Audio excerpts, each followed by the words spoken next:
Hello, everybody, and welcome back to the WR Podcast. I'm Joey. I'm Tommy. I'm Pops. And we have our esteemed guest. For the fourth time. For the fourth time. Making history. Soon enough, you're going to be doing the Booker T 5 time for sure. 5 times. We have Levante F. Smith from the Boy Leaders Wrestling Podcast. What up? How you doing, Levante, first of all? I'm doing good. I'm actually trying to do like the back-to-back like Cody Rhodes. That'll be make history. Next week I'll come back on and be the first guest to do a back-to-back. Back-to-back. I'm trying to break records on here. Absolutely are. Not only that, breaking records on here, but you're breaking records especially with your channel, Levante S. Smith, no longer the WWE Levante moniker. No, I have to rebrand myself. I took the WWE off, so I'm trying to brand myself. And putting WWE on it was a cheat code because, like, when you type in WWE, like my name would have popped up. So that was the whole purpose of putting WWE in front of it. But I'm like, let me just change it to when the New Year's hit. I just changed it to Levante S. Smith, so I made everything my name. Yeah, we should have done that from the get-go, huh? Yeah. Well, you did. No, you did Wrestling Rampage. Even though Rampage don't get a lot of views, though, that's why you got to change that Rampage for it. I swear to God, Tony Khan ruined us with that. He did. But to tell you the truth, we're still waiting on Tony Khan to give us our money for stealing our name. You need to sue him. We get the loss of all. You know, Levante, he's been in court for years. Yep. But definitely glad to have you back. Right here in 2024. Yeah. I'm glad I made it. I'm glad I made out 2023. I had a fucking diabetes for. Yeah. You're looking good. You lost a little bit of weight. Lost some weight. I stopped drinking monsters and sodas. I'm only drinking water. If you can see it, orange juice. Well, you can't see it. Go got my orange juice. There's one thing you need to stay away from, though. What? The wingman. That show is so hilarious. I've never had the wingman. That was all Daniel. Daniel, stay away from the wingman. Yeah, he had the wingman. You gotta stay away from that shit. I heard that was worse than Woo Energy.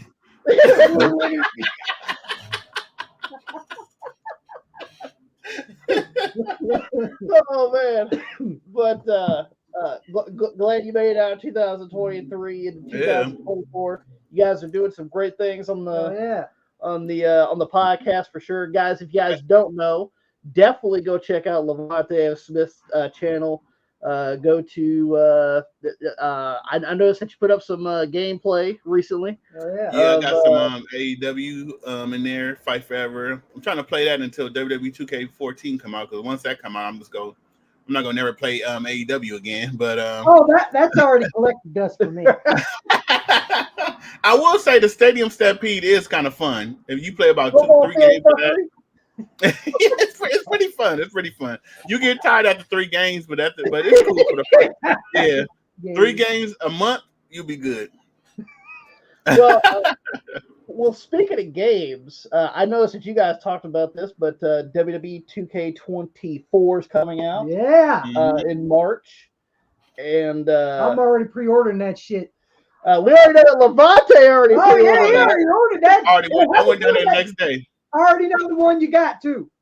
Oh yeah. The one with Bianca Belair and Rhea Ripley, didn't you? Oh yeah. And then the crazy thing is, I pre-ordered the disc version with Bianca and Rhea, the deluxe edition. But my PlayStation 5 is all digital, so I'm buying the disc just to have it because Bianca's on it. But I'm also going to buy the digital when it come out. So the disc that I pre-ordered, it's just a collectible item. It's just collectible. I'm not opening the thing about Levante that I would rather have the disc just in my hand Because you never know what's going to happen with the way your system is and everything, and if it gets lost and you don't have the disc, it can be pretty bad on you. I just had a buddy that actually 2 days ago he was online. I don't know what he did. He doesn't know what he did, but no, he had Xbox. Xbox actually banned his account, and he had the Xbox S. Oh man, he had the all digital. So all them games are just gone because it got banned. So he has to buy all them games over again. Oh my gosh. Yeah, that's the reason why I go with a lot of physical media over any digital. I told him that's what his ass get for buying an Xbox. that too. Yeah. Got to have that disc in my hand, brother. Got to have it. We got the cover star of the standard edition with Cody Rhodes. Whoa! And we got the deluxe edition with Rhea Ripley. Oh, you mean the AEW hater? Yeah. We're still hating to this very day. And then we got the deluxe edition with Rhea Ripley and Bianca Belair. We love you, baby. And, the GOAT. and then we got the 40 years of WrestleMania. That looks good, but I hate that it's digital. I like that case. Yeah, I didn't know that it was only digital. Yeah. I thought that looked great. Yeah, that was one of the issues. Is it's digital only. You cannot get any kind of physical edition of that. But I mean, you could always buy it off the PlayStation Store or whatever you got. Yeah, I'm definitely pre-ordering WWE 2K24. I'm so backed up with games, it's ridiculous. So yeah, me too. I might wait till Yellow Tuesday, as Daniel said, and I'll probably buy the Cody Rhodes version. Or you gonna be smart and wait till Christmas to have Pops or Joey buy it for you. I mean, Pops or Tommy buy it for you. There you go. $20. There you go. That's what I want to keep in. That's what I did with That's what he did with 23. I got it for $20.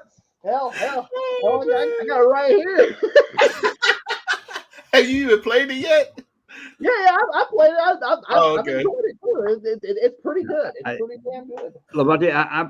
I got so many games and stuff like that. I ain't even cracked open Madden 24 yet.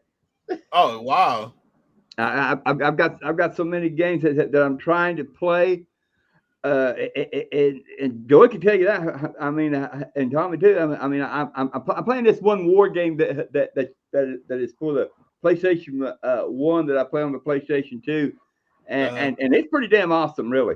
I mean, the graphics are kind of goofy, but really, the PlayStation 1 game, the graphics is kind of goofy on it, but it's really one hell of a neat game. It's the first Medal of Honor. Oh, okay, yeah. Yeah, for the PlayStation 1, first Medal of Honor. And I really enjoy that. I mean, I've been playing the hell out, and I'm still. It goes through. I think it's got 28 levels on it that you have to beat. Oh yeah, you're gonna be on that for a while then. Yeah. I love that game, man. And I'm a kind. Some people play 2 or 3 games at a time. I can't do that. I have to concentrate on one game. Just to keep my facts straight about, well, did I beat that? Did I beat this? Because it gets confusing me, and I just rather just stay with one game for a while until I beat it all completely. I heard on a previous podcast of yours when you said that you beat Red Dead Redemption 2 at 100%. Yeah. How is that possible? Like, did you put me? I'll use the codes. Did you use the codes to beat it, or no? Every time that we see this motherfucker when he was playing Red Dead Redemption 2, this motherfucker had the controller in his hand. I see him picking flowers. I see him fucking killing fucking animals and everything else. And I'm like, God damn. I've never heard nobody beating it at 100%. I am. Our friend did it. Our friend beat it too at 100%. There's a lot of other people. Because one time we were playing the game together, Grand Theft 5. we was talking about that right there, right after I beat it, and he goes, I seen you got 100% on it. I said, yes. Do you know that? They put out a poll, and not very many people. We're in a few electric crowd that has beat that 100%. Yeah, that was. And crazy. I go, no, I didn't know that I was in with a few people that did it. Especially part 2. Part 1, yeah, I can understand. Like I've been playing part 1 because I rebought it on PlayStation 5. But part 2, it's the world is so big, and you riding a horse all day, and it takes like 30 minutes to get to one point to another. I just gave up. Oh yeah.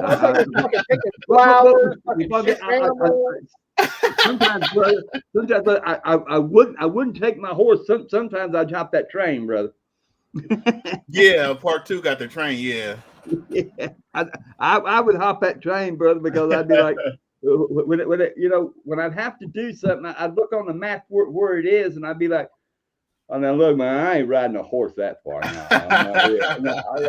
What's the closest area on the train? I'd look for the closest area on the train. I'll take that right there. I'm riding the train, brother. Horse station home. But to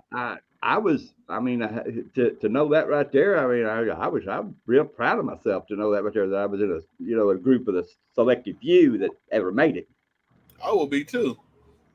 So, I don't know that many people that beat it like any percent. I gave up at like 15. I love the game. But the only thing that really, I'm going to say this nice and short and sweet. The only thing that really I got disappointed in was the online shit. The online shit sucks. They could have done a lot more, broaden that right there view of making more of the online game into the story mode. Yeah. And for me, that's where they dropped the ball on that game. The online is where they dropped the ball. Yeah. So we got some news. Yeah, we do. We got some news. Some wrestling news. I ain't gonna do fucking Alabama man over here, Chat me up about that news. Yeah, chat me up. Chat me up. Hey, Levante, how are you? fucking calm man, fucking fat. Con man Thompson. Well, I know what's wrong with our channel, guys. Really, though. I really do. I know what's wrong with it. We don't have an iPhone. iPhone. You have an iPhone. Hey, in the funny part, that gotta get you an iPhone. In the funny part, that dude deleted his YouTube and deleted everything.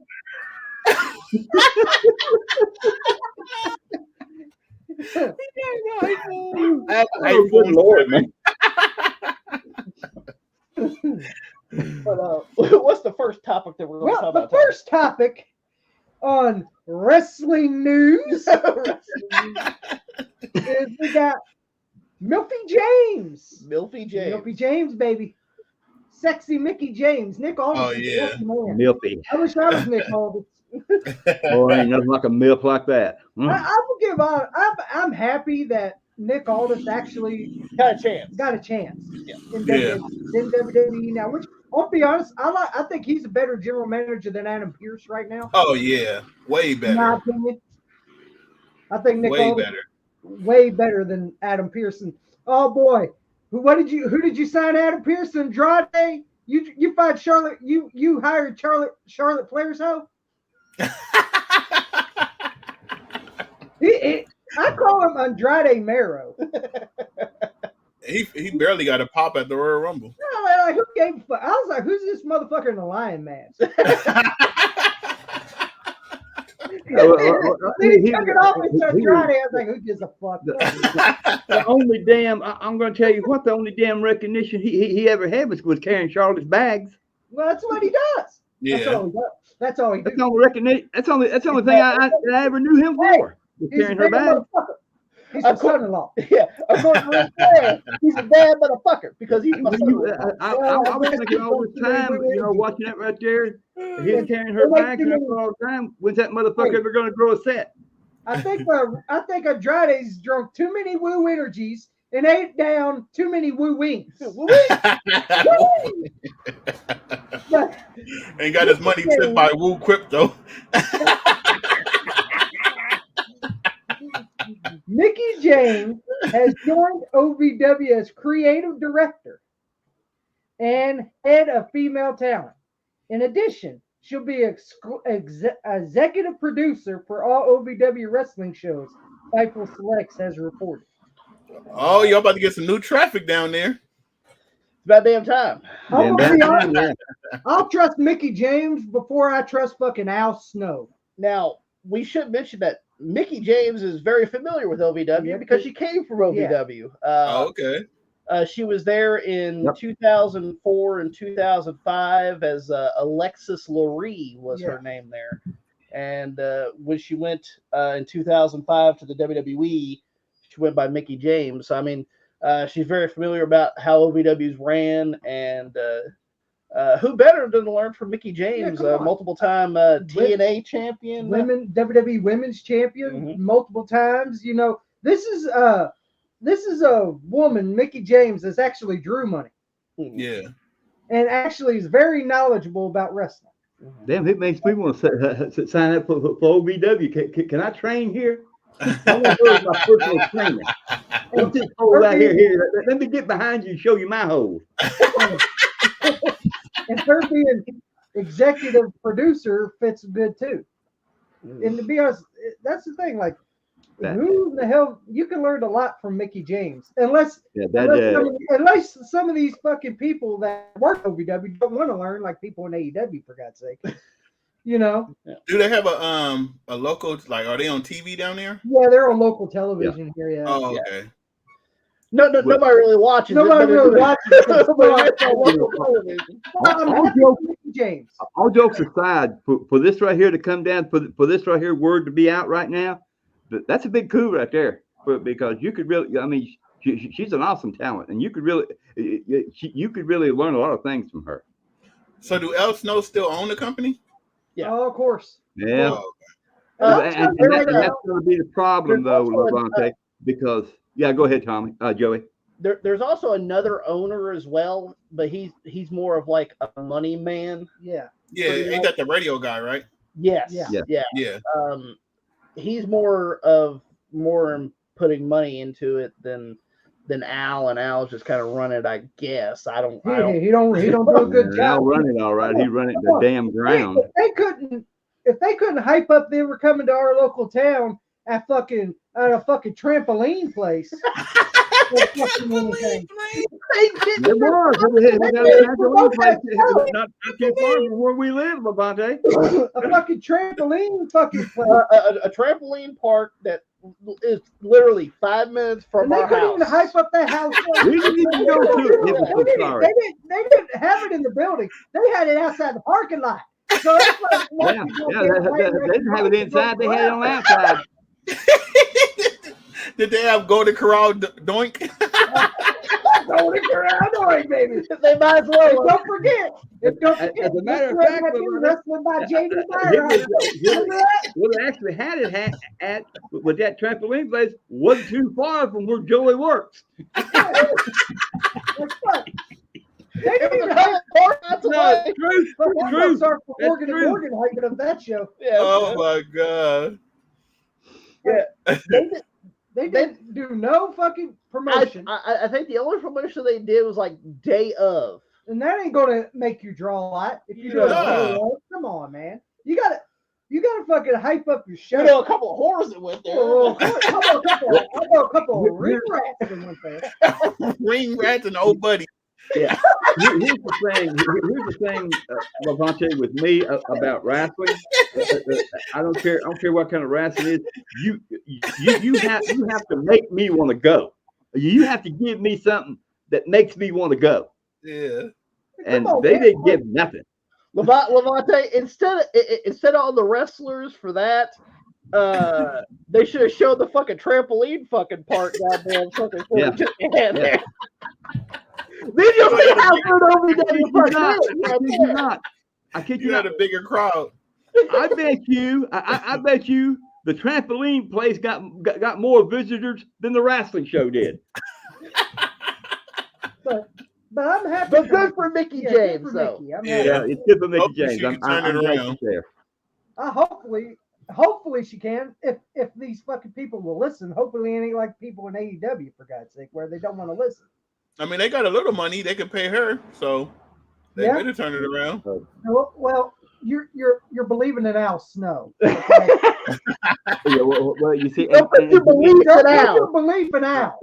That's going to be the problem for me. I mean, she can come up with good ideas, but Al Snow can also burn them down for it. Yeah. But yeah, congratulations to Mickey James. Yep, congratulations. What else is on the news topics, well, Tommy? Let's talk about. Now, say there's a couple stories from last week, guys. We had a big. Hey, it was a big winter storm. We weren't filming shit. We were trying to get warm. We were in 0-degree fucking temperature here in Kentucky, guys. Filming shit. So we weren't filming shit. I could feel the crackle of it on my balls. Him and tip away the ice with the damn chisel and the fucking little mallet. When we recorded in Damo Garage, it feel like 0 degrees in there, so I know how you feel. Right, goddamn, it's too cold to film. Well, I mean, we were all bundled up, hoodies on, covered up, everything. It was. Fuck that podcast. We'll wait. That's what we did. It was just bad. Let's talk about Fat Man Jericho here. Yeah, what did he do this time? About his fucking fat fuzzy ass. Now, of course, we all know about the whole allegations towards Chris Jericho. Yeah, I believe he did it. I believe he did it. Thank you for your 2 cents there. Tommy don't even wait for the evidence to come through. Apparently, he would have to have him on the jury.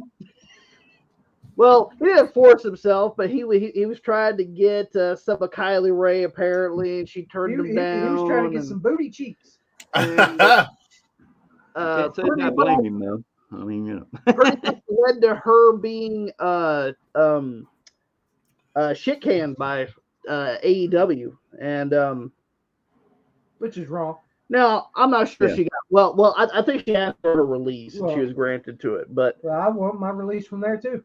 Also, which we want to talk about as well. Besides this, is apparently on Dynamite and Rampage and Collision, the low rating shows. Yeah, the low rating shows. The house shows. I've seen better house shows. Okay? Joey. That drew more fans. Joey. Yeah, we're going, Pop. You're doing it wrong. You're doing it wrong. Dynamite. Hey, do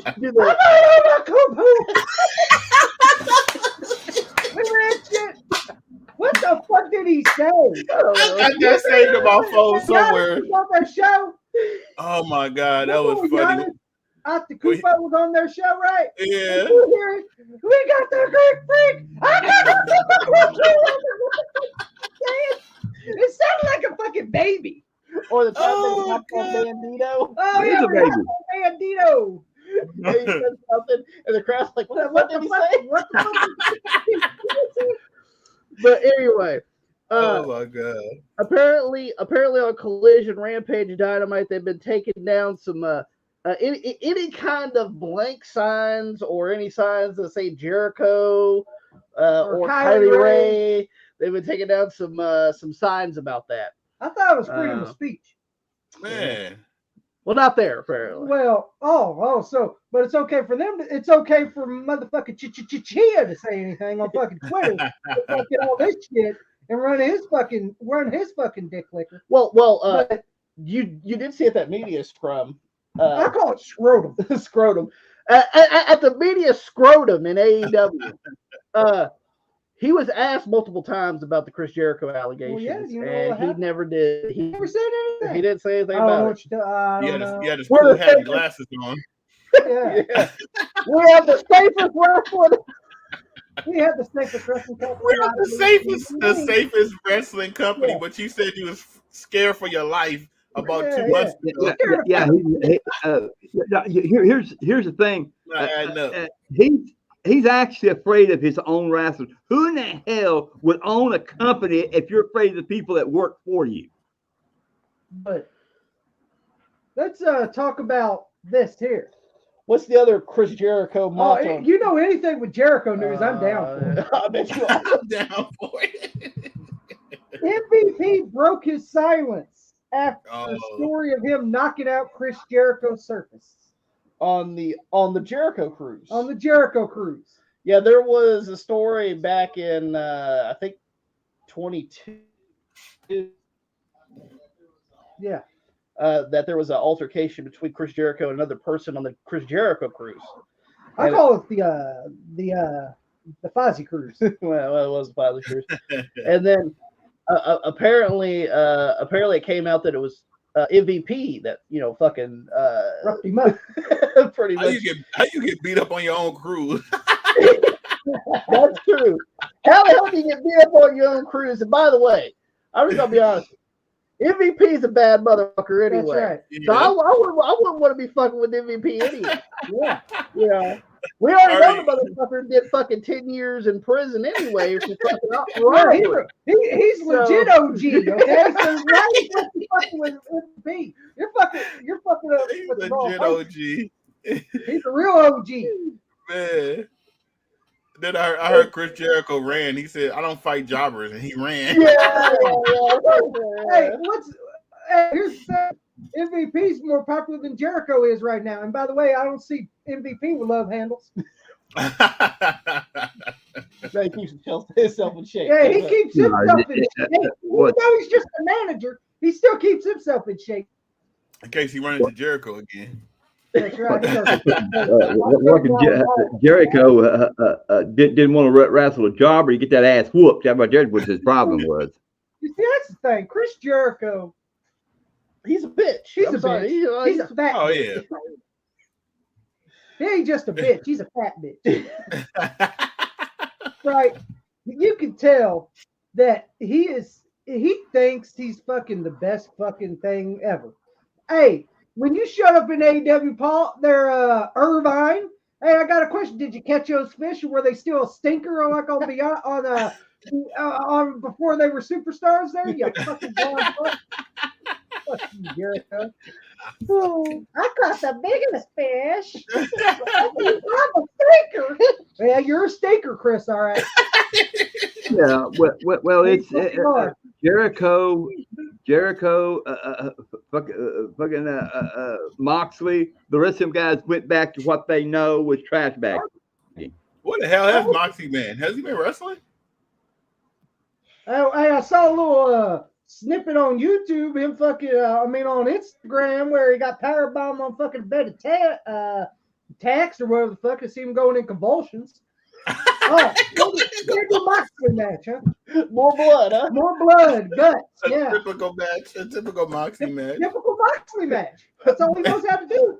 Blood, guts. Blood, guts. Yeah, blood, guts, spitting ass everywhere. He's made his thing in fucking the wrestling business.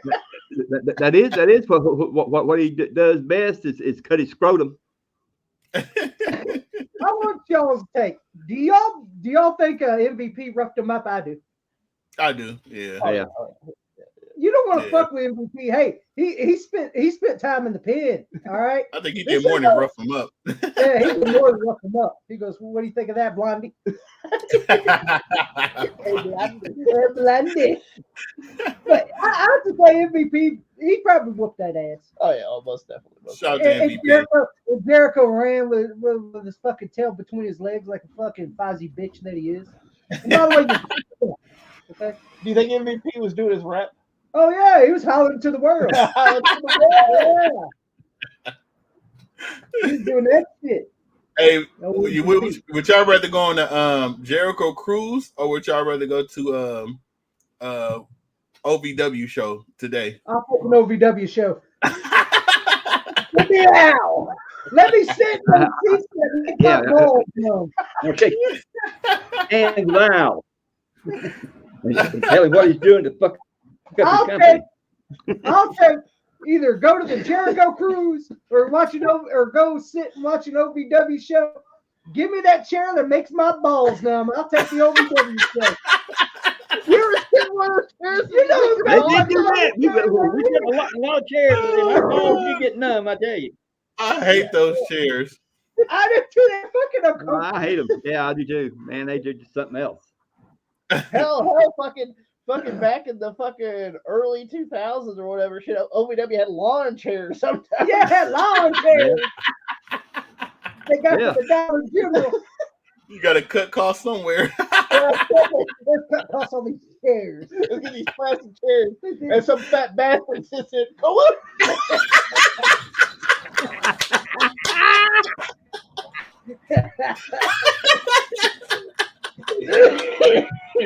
Oh god! Oh shit!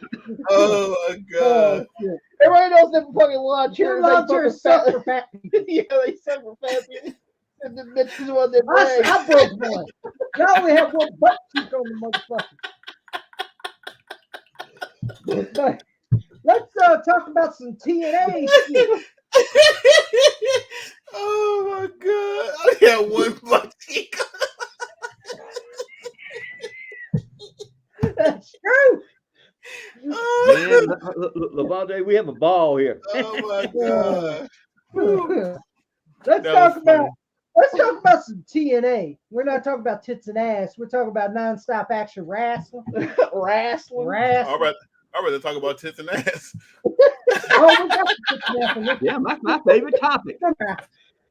My tits and ass on this. You have a lot of things in your life, but I like tits and ass best of all. I'm sorry.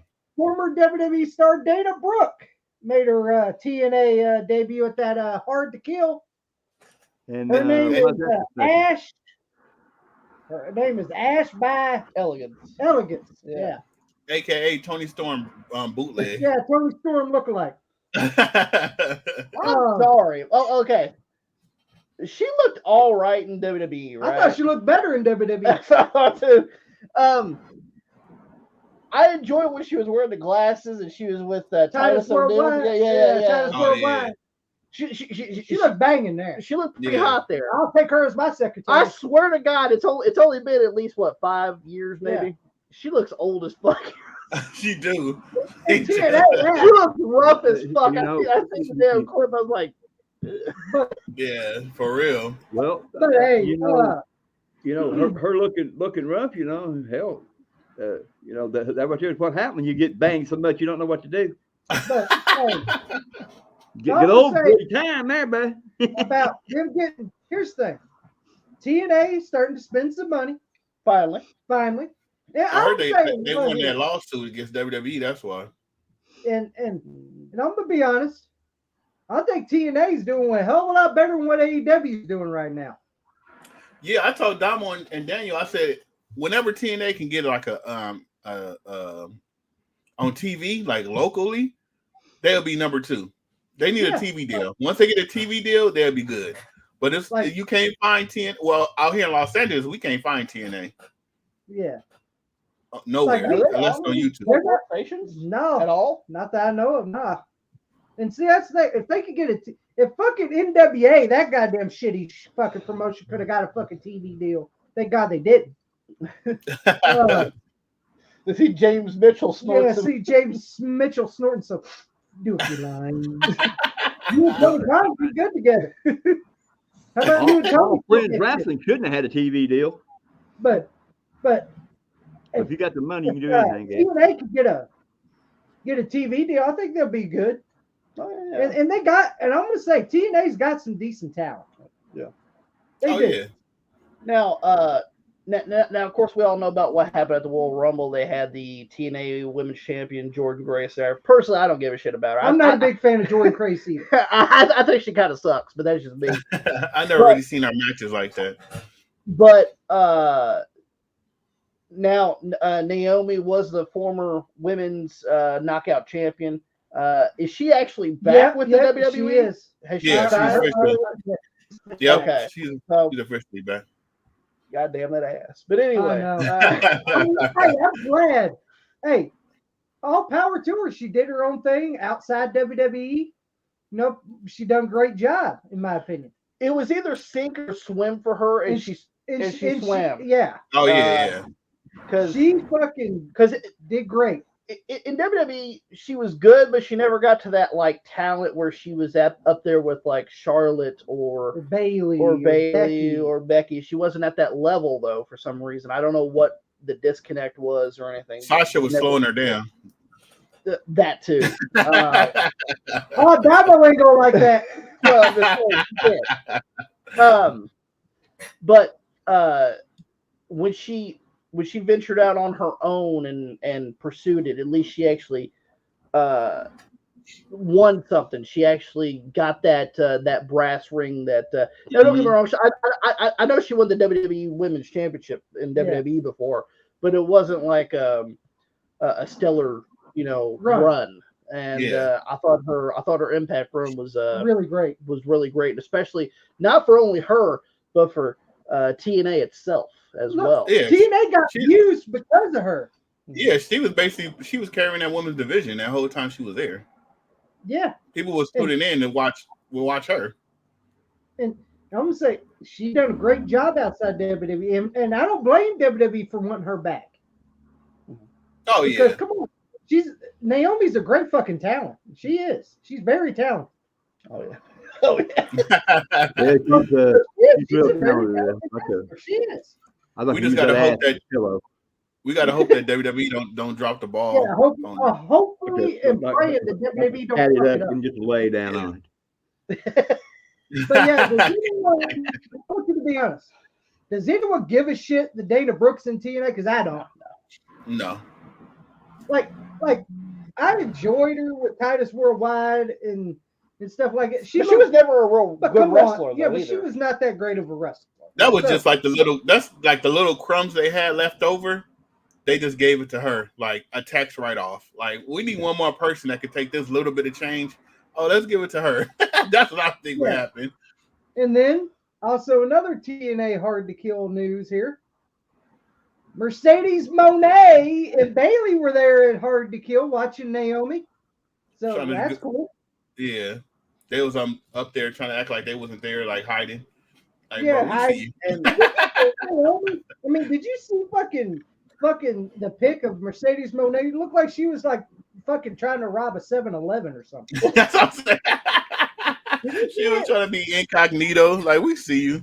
Yeah, we see you. And to be honest, I'm going to tell you right now, ever since she left WWE, it felt like she's gone downhill to me. I'm sorry. Oh, yeah.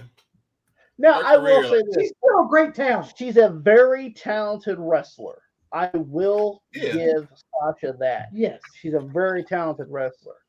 But her going to New Japan and getting injured, because that's what she did, that didn't help her at all. People are thinking that she was going to sign with TNA. I doubt it. Thinks she's going to sign for AEW. Doubt it.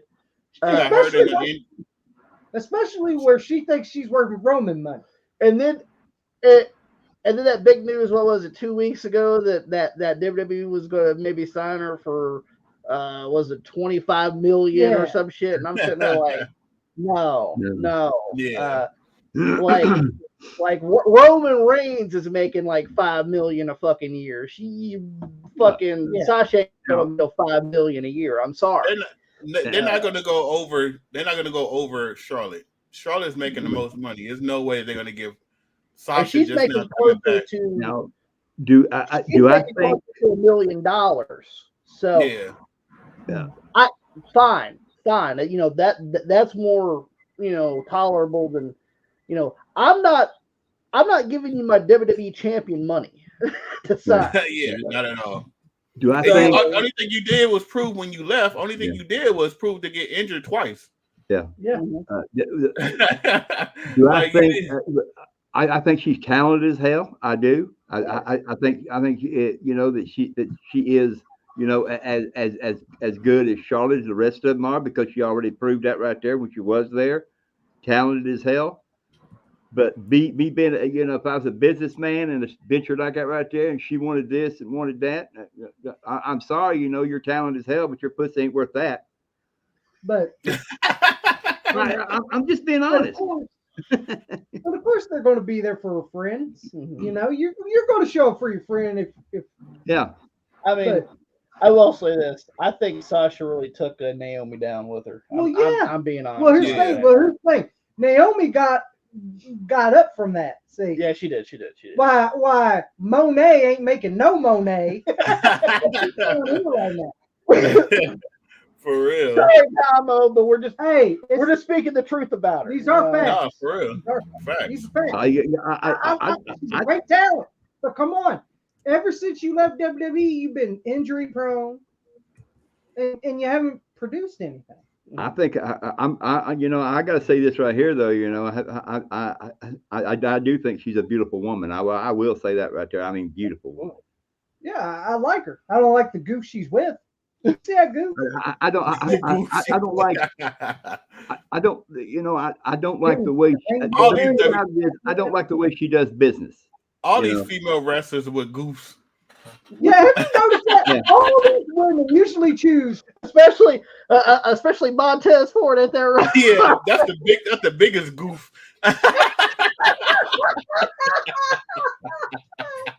Montez Ford. Hey, I got a question, Levante. Before we get off topic, I want to ask you one question. Okay. Are you going to watch that show of Bianca Belair's? Only for Bianca. Two reasons. Hey, I know what he's going to do.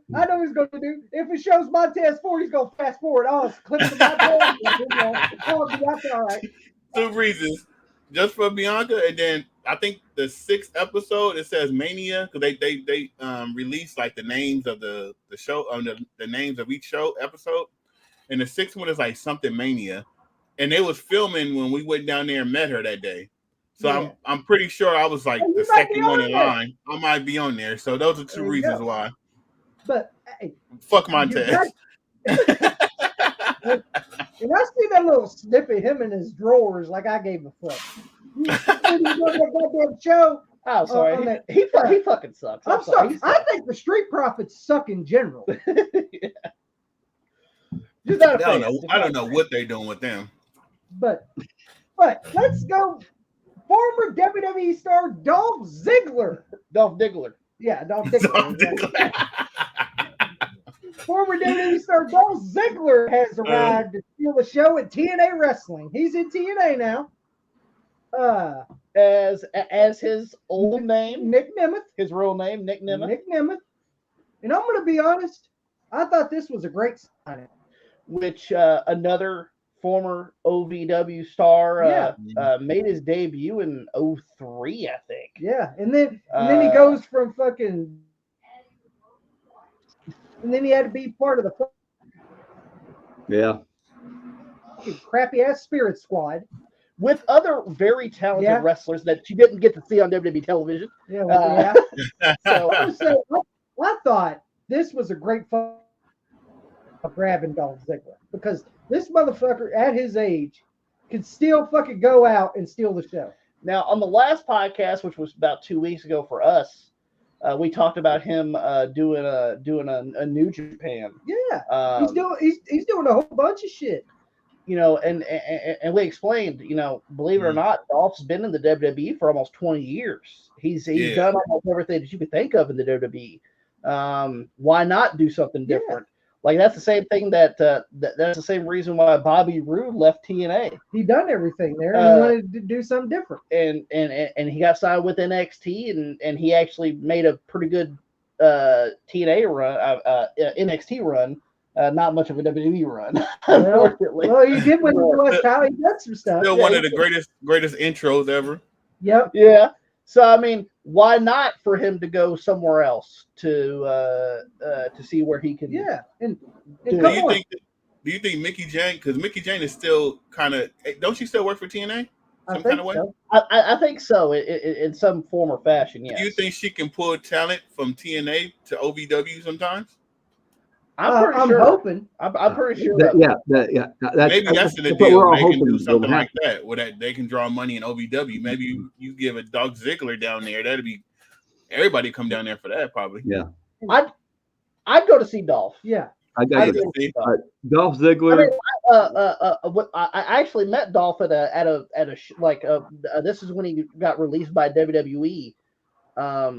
After the Spirit Squad thing, this was like 07 or him whatever. And Mike Mondo, which was Mikey. Yeah, him and Mike Mondo came to OVW, and they were like being a tag team, and that's where I met him. I actually got autograph from him and Mike, and it wasn't but like a year later or whatever, he showed up on WWE television as Dolph Ziggler. Dolph Ziggler, great talent. Can sell like a motherfucker. To me, he sells just like Mr. Perfect. Oh yeah. Oh yeah. Like I didn't like him at first though, because I felt like he was like a Shawn Michaels ripoff. But at first, and see, well, he did fuck Sonny. Well, everyone's done Everybody fucks Sonny though. You can't blame him for that. That praise on Sunday. Everybody had the ray of sunshine. He prays on Sunday. Someone that prayed to be a preacher man did that too. Yeah, that guy, that preacher man, the preacher man jacked himself. Sonny on Skype. We ain't gonna mention who that preacher man is, but he's a preacher man. The weightlifting man. You know. The preacher man. Preacher man. But yeah, the man's lifting the weights. The man's pumping iron now. I thought that was a great signing for TNA to grab Dolph Ziggler because it was great fucking talent. And I can understand why he probably wanted to leave WWE. He's been there for 20 fucking years. Mm-hmm. Like, if you've been there for a long time and you've done everything, you kind of want to do something different. That's probably why he wanted to go to NXT when he won the NXT championship. Yeah, nothing else to do. Because he wanted something different. Absolutely. Like, he's like, man, let me just put, since you don't want to use me good, how about you just let me put over young talent? Which that's what Dolph was doing. And he was good at it. Mm-hmm. I'd say that. He was good at putting over young talent. Now Natalya got that spot. Yeah. He was yeah. But yeah, I'm proud of Dolph Ziggler getting a job in TNA. So, great fucking talent. Kudos. He's gonna do that. I'm looking forward to see. I think he could be a TNA World Champion one of the. Oh yeah, that's coming. Yeah, that's coming soon. You gonna take out Moose? Moose sucks. I see that motherfucking Derby City Wrestling. That motherfucker sucks too. Derby City Wrestling, you suck too, pal. Moose. What the fuck? You don't look like you suck, black man. Oh no! Oh yeah, you went there. Come on, bring it on, man.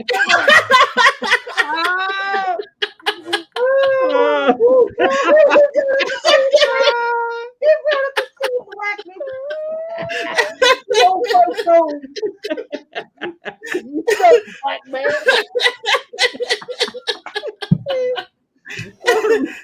Oh man.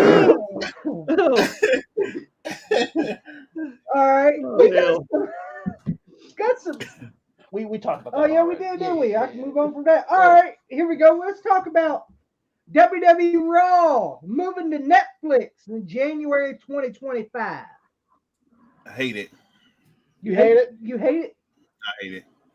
Another subscription I gotta pay for. Now, this is only for Raw. Yeah.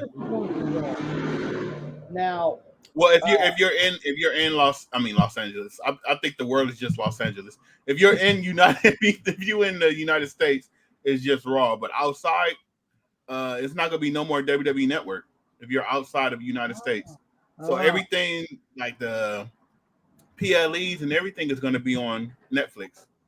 Do you think that's going to happen once their deal with Peacock is over? Yeah, everything is going to Netflix. I'm going to be honest. I'm hoping that if it does, at least it's consolidated to one thing only. Yeah. So I mean, that there's something good that comes from it at least. You know? Here's one thing I'm hoping. If Netflix does this, I'm hoping they don't butcher footage like Peacock does. Yeah, that'll suck. And I'm hoping they bring in the old footage too, like the old pay-per-views and all that. Like bring back the old WWE network, but put it in Netflix. Yeah. But bring all that shit in. I mean, the way Netflix is so expensive, we're gonna be paying $30 for it anyway. Yeah. That's the reason why I hate Netflix. Netflix is so expensive because they got different they tiers is like the cheapest tiers with like ads is like $15. Yeah. And that's with ads. We used to have Netflix like 5-6 years ago. And it was like cheap. Like it was cheap back then. I think it was like $7.99. Yeah. See that's what we had Netflix, and then eventually like we watched almost everything we really wanted to watch on Netflix, so we kind of just like canceled it. But I mean, if at least the Peacock stuff ends, I think it ends in like a year. I think it has. They got 2 years, I think, for. 2 years. Yeah, 2 more years. Yep. They'll have a couple of years left. If everything that's WWE moves to Netflix, I might be interested. Yeah. Especially if they get old footage. Yeah. Like if they get everything that like the network had, I'd be open to it. But I mean, I will say this: they're making bank off of this, though, for sure. $5 billion over 10 years. Now, I think after 5, they have like that they could terminate it, but still, that's still $2.5 billion. And so it didn't really matter. Either way, it's a lot of fucking money. Yeah. But the thing I hated when they left WWE Network, because when it was just WWE Network, WWE put out different things. Like they had the what was that show with like the like they was living in a house, the old like Roddy Piper Legend House. They had different stuff for you. They had to make content for that network. Now when they when Peacock came along and just gave them the money and said, here's the money, they stopped making shows like that. Yeah. They're just living off of the old footage and the PLEs. We get no more of those type of shows. And it's gonna be like that for Netflix too. It's basically gonna be for you to watch the old stuff and then the PLEs, and that's all we getting. Because they have all their documentaries and stuff is going to A&E and all these other different places. Like WWE stuff is just spread it out right now, which it's a good business deal. Yeah, it's a good for them for the business, but for us, we have to look at A&E for this and Vice for this and Netflix for this and Peacock for this. Like, god damn. And then the cable on top of that, because SmackDown is still going to be on the USA Network. Cable, you got to have different streaming services. You got to have Netflix. You got to have fucking Peacock. It's very overwhelming, especially for a WWE fan base. Yeah. And on top of that, you got to have internet. Internet right now is expensive as hell. I'm going to say this. All that right there, you're going to be paying out a lot of fucking money to get all. If you have to go that right there route. Yeah. But I'm going to say this. I figured this is where this era is going now. Oh yeah. All the stuff is now going to be on streaming services. Mm-hmm. Yeah. I've seen this coming, and I have a feeling that it's the future of this era now. Like. A lot of people don't have cable that much anymore because there's a whole bunch of streaming outlets, services, and everything. So I could see why WWE is moving over to that. Which, I mean, like as most people know, that they just got rid of their DVD department, their physical media department, which sucks. Which sucks for most people. I know that, especially if you're a collector. Oh yeah. That pissed me off. Which we are, Bring back the fucking DVDs. Yeah. Fuck, I don't give. Go to our Twitter. We actually have the petition up if you guys want to sign the petition. So, yeah, I'll sign mine. And also go to y'all videos with y'all giving away the Survivor Series DVD. Yeah. Survivor Series DVD. The last one. I think by the time that this is edited and put out for you guys, we will be announcing the winner. So, oh well, fuck you guys. You guys waited too late. I tell you what, I was, you know, I was raised without the internet. I mean, I was raised with that right there. I don't know how you survived, Pops. Okay. I don't know how you survived, Pops. I think, and as time progressed, and then I knew about, you know, come to with the internet and everything. I go back and I think there's, you know, well, there's some good parts about it. Then there's some bad parts about it too. I mean, you know, and you know, they want to run everything together, and then you know, just like I said before, you know, they run everything together from this and that. All new fucking apps come out and shit like that right there, and that right there just that to me that right there just ruins the internet. But they do sometimes. It's too much. Yeah, and here's I can understand why WWE's doing it. Look, it's a business. It's money. Yeah, it's money. Yeah, it's all money. And I could see it's just the way everything's going. And this thing, you can't get mad at the WWE. They're making money, and what does every business want to do? Make money. It doesn't matter what kind of business. I don't disagree with that right there. I disagree with how they're doing it. I mean, because I know everybody wants, you know, every company has to make money. That's how they pay their bills. I was nervous at first when TKO bought it, but now they're actually doing good with that business. Yeah. They're turning a profit like crazy already. Oh, absolutely. And I mean, you know, them teaming up with UFC just really cemented them. You know, not so much for Vince McMahon, which we'll get into very soon, but everybody else is doing damn good. Let's talk about another topic here. Shout out to Vince. Free Vince McMahon. Let's talk about another topic here. Speaking of TKO, we're not talking about Mark Merrill's finishing move here. Dwayne Johnson will receive $30 million worth of TKO stock as part of his appointment to be the board of directors. Yeah, to be the board of directors of TKO, and he keeps his addition of The Rock, the trademark, and there'll be an SEC filing related to Johnson's hiring. I'm going to say this right. I didn't know he was getting $30 million. Yes. The Rock gets to keep his name as The Rock and $30 million as a trademark. He can use it anytime he wants to. That's what his thing is. And he's also getting now it's in stock. It's not in it's not in money form. But guess what? TKO, that's better for him. Yeah. TKO is turning that fucking money. So hey, TKO, give me $30 million of this. You don't got to give me the cash. Give me the stock. And he's the board of director. And he's going to be on the board of directors. As payment to promote the WWE brand. Mm-hmm. I'm going to be honest. I think this is great. Oh yeah. Because look. Now at the bottom. Now he's here. Yeah. Promotions. Fuck you, Rocket. That $7 promotion sucks, Dwayne. But I will say this: everybody loves The Rock. Yes. Most wrestling fans love The Rock, and everyone knows who he is. And everybody knows he's a mega movie star. Mega movie star. Fucking television star. Fucking wrestler. Legendary. Fucking. In the legend, the most legendary family that there is, for wrestling.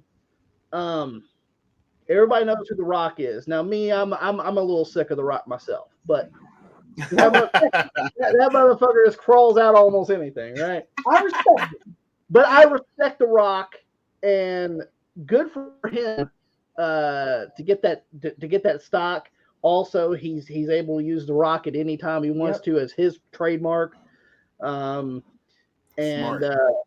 Yeah. I mean, shit. Not only that, but also owning the XFL. Yep. Oh yeah. XFL now. Yeah. Yeah, they merged too. They merged with the USFL. Bunch of moves. My only thing is, how is this man? It's only 24 hours in a day. Like, is he slowing down on movies? It got to be like he's doing a lot. Yeah, something has to come from somewhere. I don't know. But he's fucking moving like crazy. And listen, The Rock doesn't have to work a day in his life. No, he don't. He does not. Nah, he's doing this for the fun. He can drop money on the ground and lose money by picking it up. That's how much The Rock makes, okay? Yeah. So I want to give me a loan of a quarter of a meal. But Get the hell out of my way. Go do a Donald Trump. Give me a small loan of $1 million. Look, Rock. I need. Hey, what Pop say? From a lot I was just about to say that.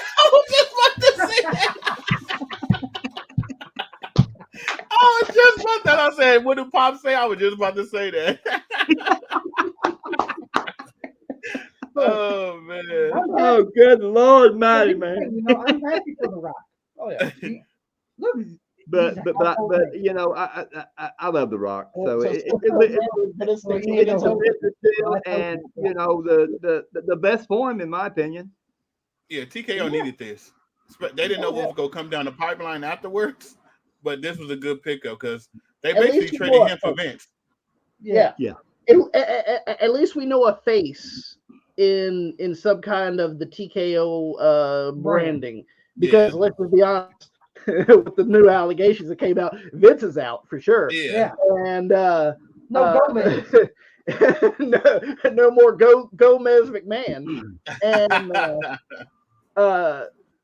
you know, I know that Dana White's there a little bit, you know, with the UFC, and we know that the other con that actually makes money, Nick Khan. We know that he's the smart con. Yeah, he's the smart con. But we know that he's the president of the WWE, and Triple H is there. So I mean, you're seeing actual people that are pretty much running this damn thing. And look how this could be was. A face. Yeah. To come from Rocky Maivia. Die, Rocky, die. From coming to Flex Cabana. Yeah, see, we seen him in USWA when he first started in like '95. He was Flex Cabana. Yeah. His name was Flex making Cabana. shit. He was making $7. He was making $7 in Memphis. He was making a donut and a cup of coffee. You know, coming from Memphis. Is that right, Jerry Waller? You paid that motherfucker $7, didn't you? So coming from Memphis. Because he's black. Look at him now. You know? But yeah, I'm happy about it. It's going to be it's a good thing. And hey, they're doing, I'm going to say right now, WWE's doing way better than what AEW's doing in business. Does this mean that the board of directors of TKO, Dwayne "The Rock" Johnson, do you think he's going to be WWE champion? No, he's got better things to do. Yeah. He goes, I don't need no championship. Is he going to beat Raw? He might abuse his power. Might put himself over. He goes, I'm gonna do the Hogan. Don't work for me, brother. Don't work for me. That's what Hulk Hogan always said. If he's wrestling somebody and the guy come up with an idea, well, you know, I think I ought to drop the title. That doesn't work for me, brother. Well, we know Tamina never getting fired now. That's his favorite cousin. Oh, I think she retired. Who? Tamina. I think she retired. I think she's still on the roster. She is. She? I've never seen her. Well, the only thing I fucking know is the Rock gave her a house. That's all I remember. Yeah, the fucking Rock bought her house. Bitch, you've worked for the WWE for like 2 years. You can't afford a fucking house, bitch. You gotta go to Dwayne. That's his favorite. I tell you what. That's his favorite cousin. I mean, if you need a place to live, you can come visit me. If I was The Rock, I will take you in, baby, in these arms right here, and I will hold you and rock you, baby.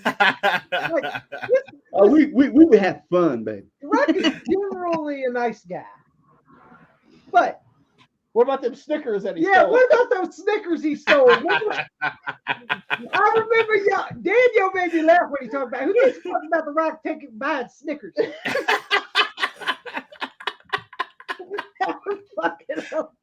Rock can make a story out of anything. Yeah, when I was 7, I had to come back and buy the whole store of Snickers. Like, what?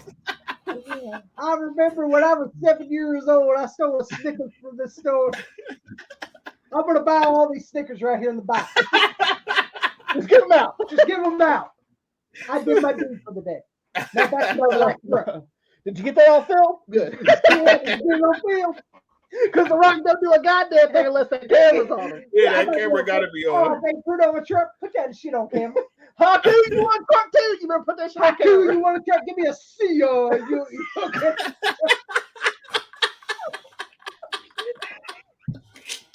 Give me a heel, and I'll give you the truck.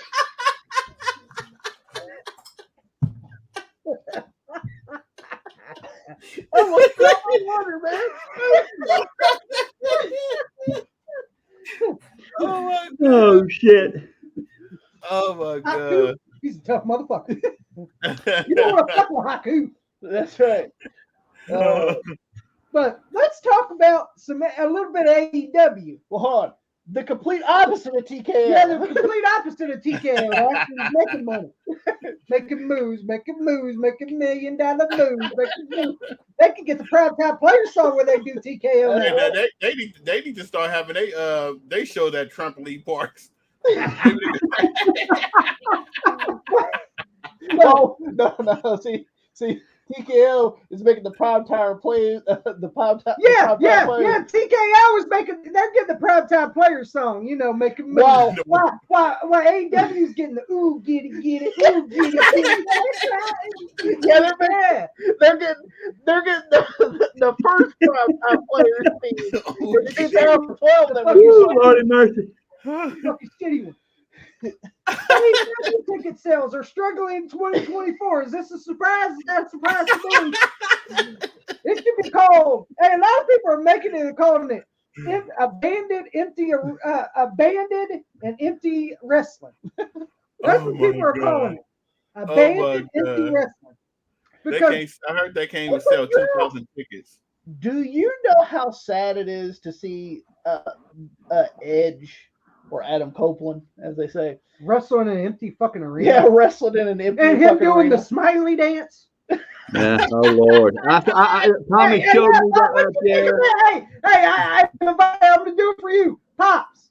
What did you think of that video of Adam Copeland doing the fucking Daniel Garcia dance? What did you think of that? My praise for the man dropped. Oh damn. I'm gonna say this right here. I can understand why he's there, because the ignorant fuck's gonna pay me a lot of money just to show up there and do that little dance right there, motherfucker. I'll be there. All right. I'm just saying though. I'll be there. I'll dance if I have to. As long as you pay me my fucking money. I mean, I'm being honest, I need a little, roll it up a little bit, Shit.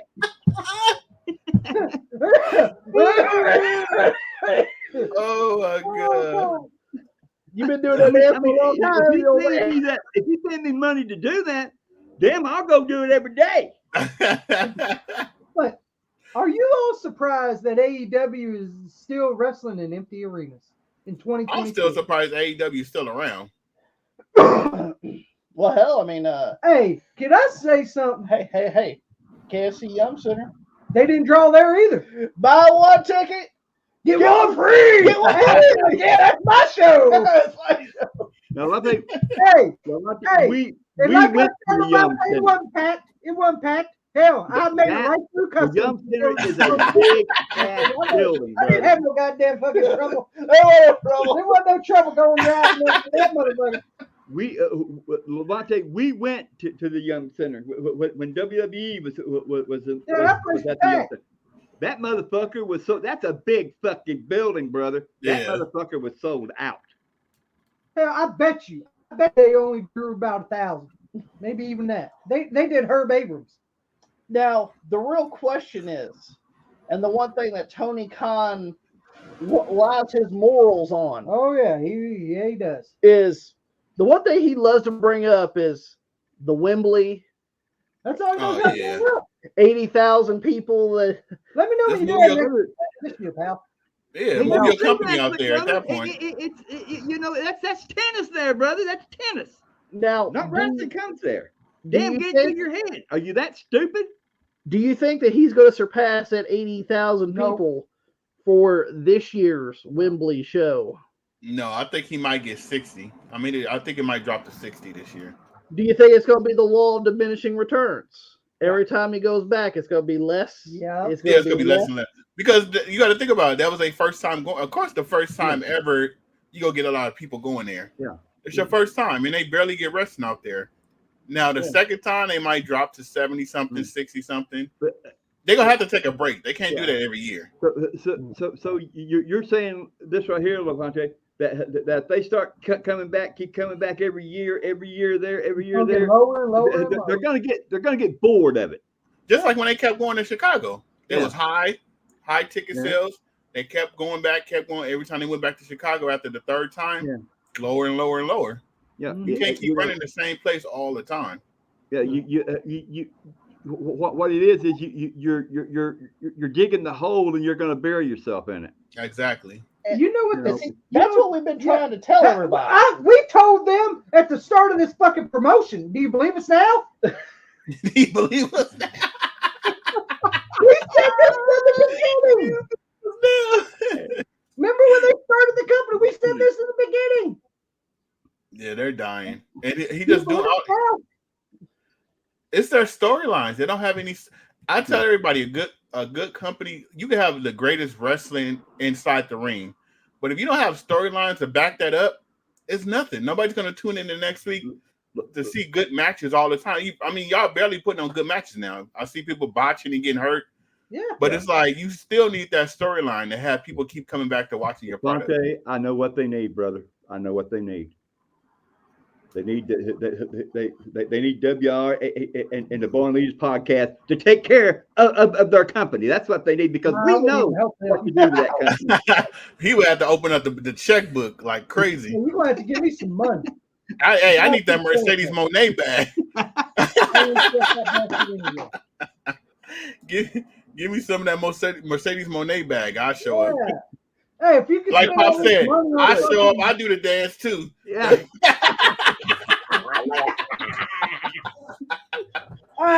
You got the swerve dance. I do all that. The Mercedes Monet bag. Give me that. Yeah. Now, hell, I'll do this. Hell, I'll do the damn one if you want me to do that. The big time. Now, I want to mention about the Royal Rumble real quick. Yes. What do you think about the Royal Rumble, Levante? I thought it was overall. Mm-hmm. It was all right overall. The women's match was the best match. The heavyweight title match, it would have been great if they didn't have Solo interfere. I'm tired of Solo interfering. Can Roman win? Can Roman win clean? That's what I want to know. Mm-hmm. I'm tired of the whole save Roman Reigns. He's been doing this since he held the title. And see, well, it could have been more surprises. Go ahead, Levante. I don't mean to step on your words, man. Oh no, it's cool. It could have been more surprises. Could have been more legends. Other than that, it was good. Go ahead, Pop. I can understand what you say because he's been doing that ever since he won that title. Now it's coming to the fact to me is people going to think, well, the only way he can keep that title is if interference comes in. Why can't he just go out there and do it himself? Why can't he exactly? That's what's going to be on people's mind. I mean, I know that's what's on my mind. Can you win it clearly? Because they're making him this big champion, but I'm like, you haven't won a match clean that I can remember. Yeah. I'm going to say about the Royal Rumble, I thought it was decent. Mm-hmm. It was okay. It wasn't the best Royal Rumble. Like literally and I agree with Levante. The women's Royal Rumble was the best Rumble. was the best Rumble for sure. And I'm going to say this about Roman Reigns. I'm glad he's still the champion, but why do you always gotta have help, bro? Like like LA Knight had his chance. It feels like now it's over for LA Knight, in my opinion. Yeah, I think it is too. Yeah. Unfortunately, because he's a great fucking talent. AJ Styles had his time in the sun. Randy Orton had his time. That's why I was like, man, they fucked up the LA Knight deal already, in my opinion. They did that when he took on fucking Roman in that house show. Yeah. House show. The party show. Yeah. You know, where you sit on camels. But clear the shit. Get the camera out of here.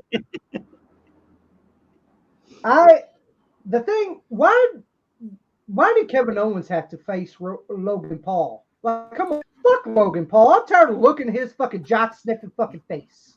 Okay? I didn't even watch the match. That was my time to get away. Yeah, Logan Paul. When Logan Paul was free, it's fucking deuce. Well, that match wasn't even built right. It was no build to it. It was like I saw a little bit on fucking social media. All I saw was Logan Paul fucking in the ring and fucking Kevin Owens and them were. He called him Bat Boy or some shit. Yeah, he threw the prime at him. Yeah, threw a fucking prime. Fuck your prime. Your drink sucks. I've actually tried that prime. It's garbage. Your drink sucks, just like your wrestling career. Yeah. Fucking stay with social media, fucking. Oh my god, I hate Logan. Logan Paul. And then, come on, that match sucked. That'd been a shit break. And yeah, that's what it was. And it ended them. Like the ref seen the brass knuckles and called it all like. And about the men's Royal Rumble, the only thing I enjoyed about the men's Royal Rumble was seeing Jimmy and Jay at 1 and 2. Yeah, that was it. Now I enjoyed that. Now that was good. Yeah. I was like, that is a perfect way to start. Especially the way Jay was looking like, what the hell? Yeah. I love you. Oh man, that was fucking. I was thinking trapped in the closet when I saw that. That shit was fucking good. But they had no good surprises in the men's. Who gave a fuck about Andrade? There ain't no good surprise. That's a shit break surprise. That wasn't. Yeah, I was like, really? His fucking stupid ass is back. At least in the women's, they had quite a bit of surprises. Yeah, they had Naomi. They had Jade. They had old girl from TNA. Yeah, I enjoyed that. And speaking of that, Jade Cargill, you did a great job. I'm gonna say it right now. Shout out to Jade Cargill for sure.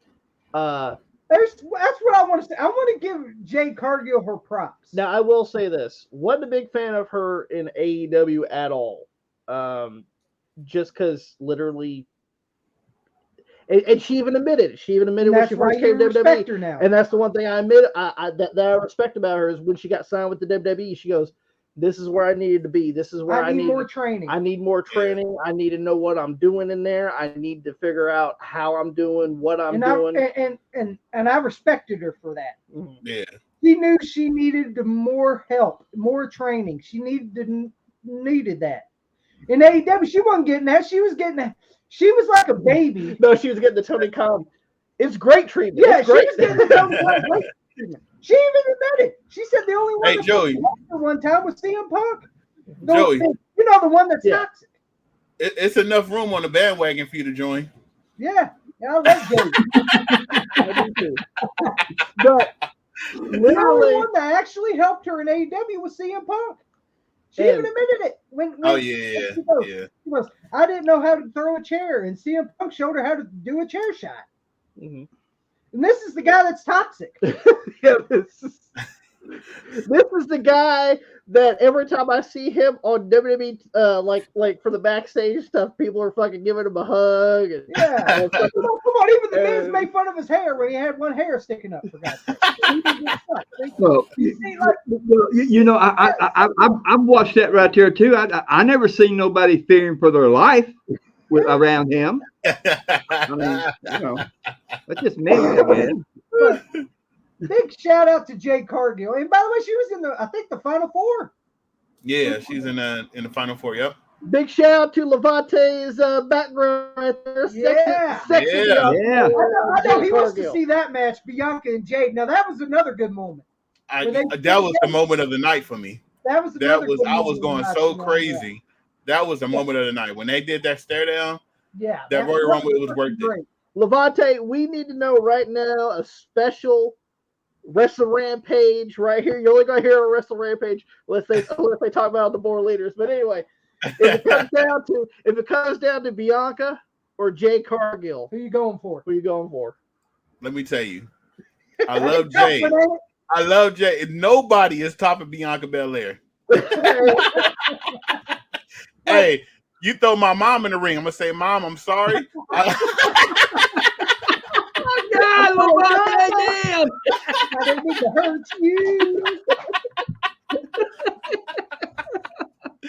Bianca is number one. On the men's Royal Rumble, I knew it would be down to Cody and Punk. I knew it was. Oh yeah.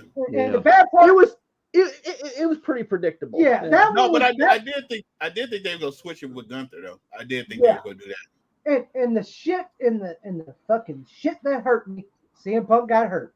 Yes. And people's like, see, I told you he's fragile. Hell, do you see that Cody got his tooth knocked out? Got his tooth knocked out. Oh yeah. For God's sake. The brutal match. They actually have the picture of Cody sitting there and his tooth is sitting there on the ground. Yeah. But it sucks. Bro called his dentist right away. He was like, I can't go to Monday Night Raw. I need this fixed now. That Punk's hurt. But come on. People's like, everyone gets hurt. Like it's expected. Oh, did you see his build up to the Royal Rumble? He was with like Trick. Yeah. He was training with the NXT. Yeah.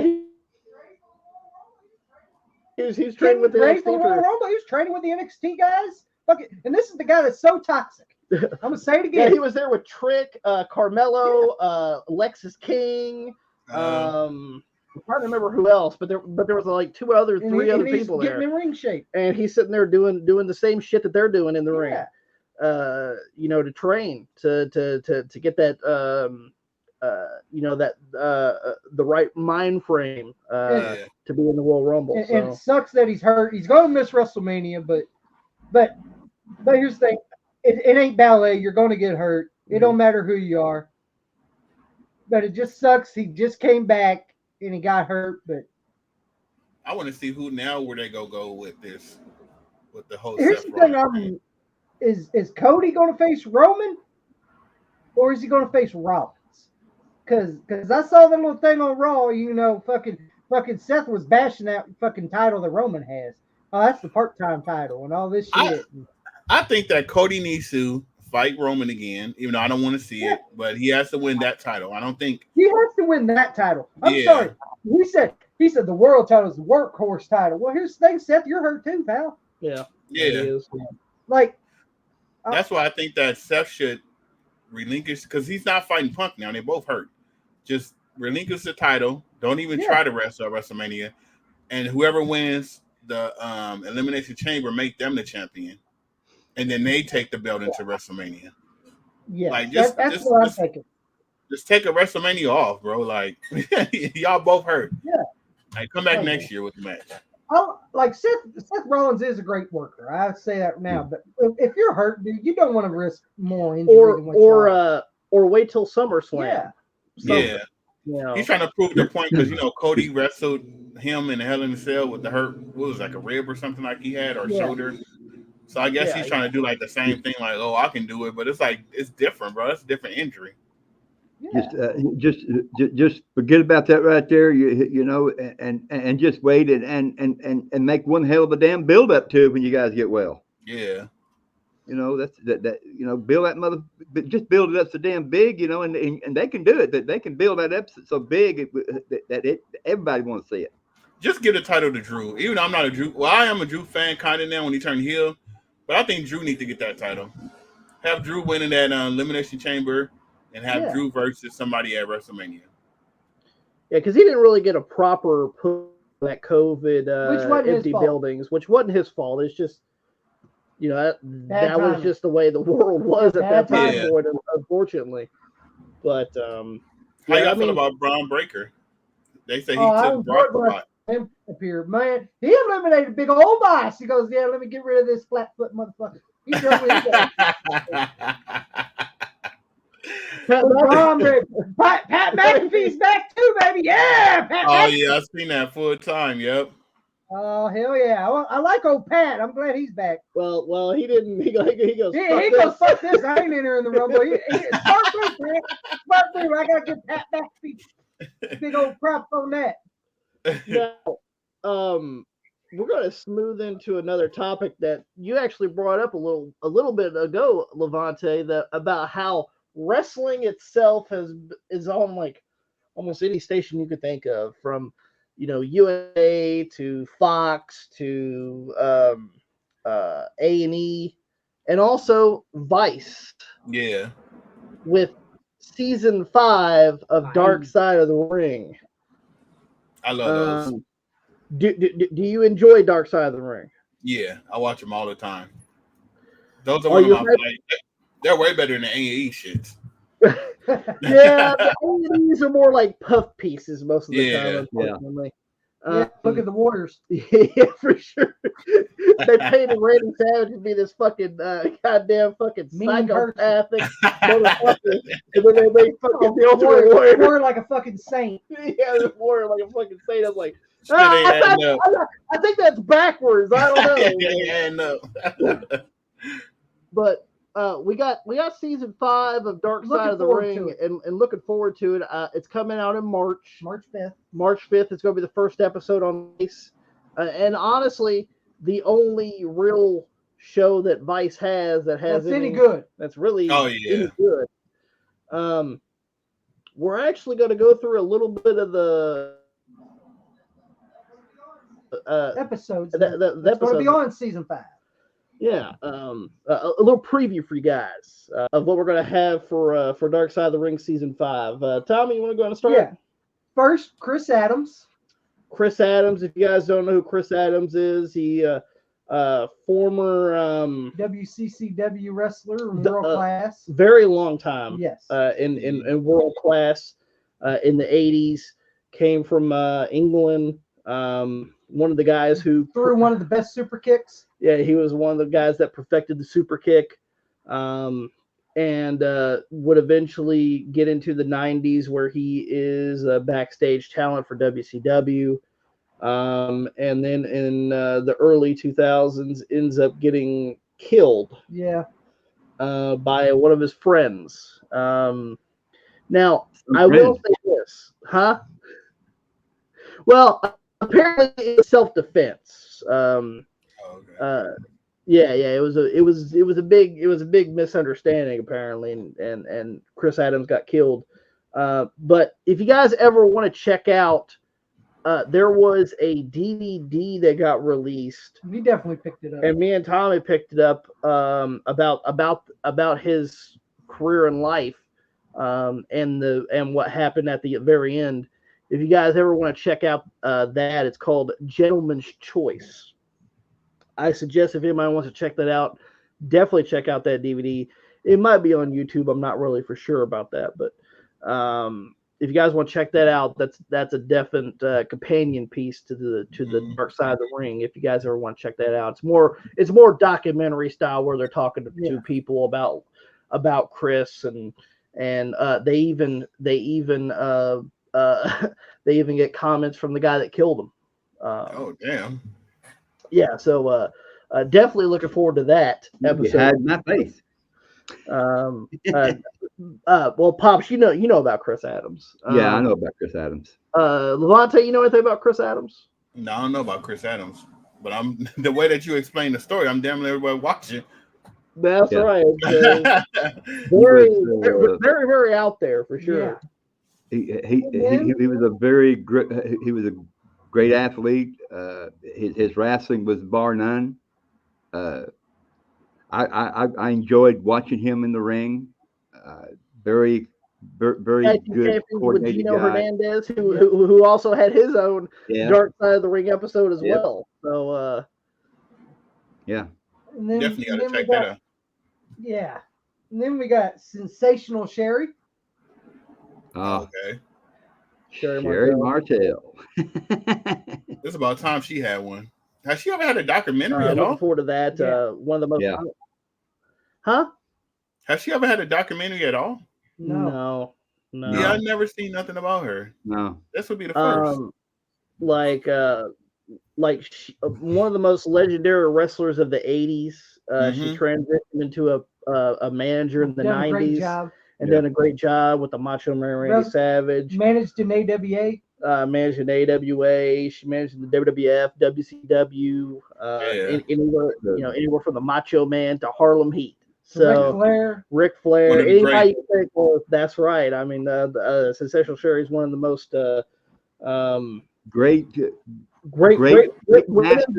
masters of the heel. Great masters.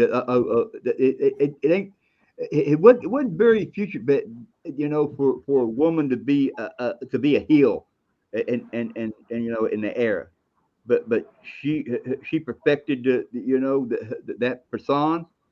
And that's what people know as her today. She was a wonderful heel.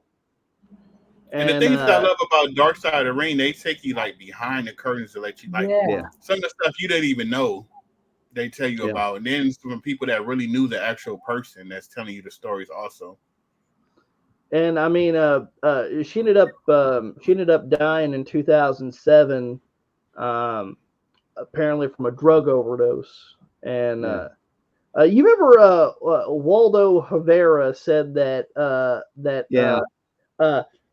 her and Chris Benoit's death, because it happened around like the same kind of time, was kind of linked. And I was like, you're a fucking idiot, you moron. People just want to be on camera. Because I think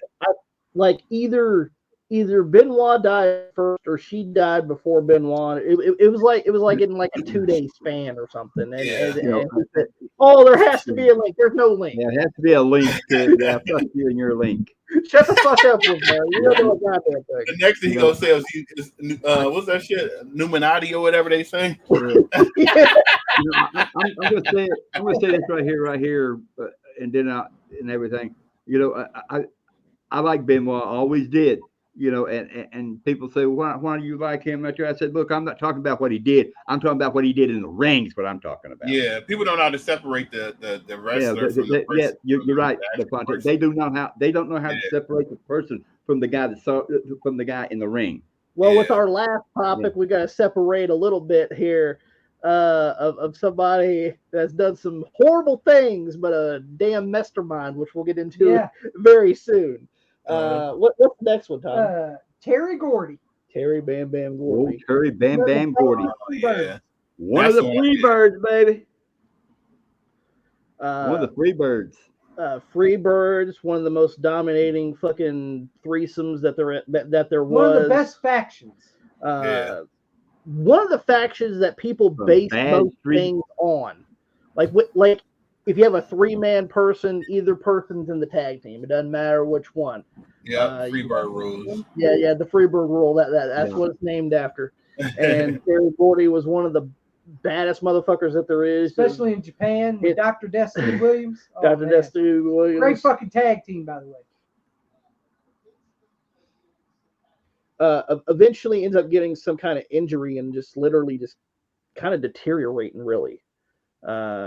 Most people remember him as the Executioner in the WWF, going against the Undertaker and stuff, and he just wasn't that good. Yeah, I mean it was rough, but he eventually does die, and it's pretty sad. Yeah. What's the next one, Tom? Black Saturday. Black Saturday, and we're not talking about the Black. You know what that one is? I don't know what was black. I seen that on the list, but I don't know what was Black Saturday. I heard of Black Friday. The Black Saturday deal is where Vince bought NWA. He bought the time. Yeah, NWA used to run on Saturday nights, right? And for like NWA, WCW, right? Mm-hmm. Now this was when they were just NWA as far as the National Wrestling Alliance. Well, Vince ended up buying TBS's time slot for the show, for his own show. He bought their time slot, and and they called it Black Saturday. Yeah, they called it Black Saturday, and pretty much he was showing WWF on TBS.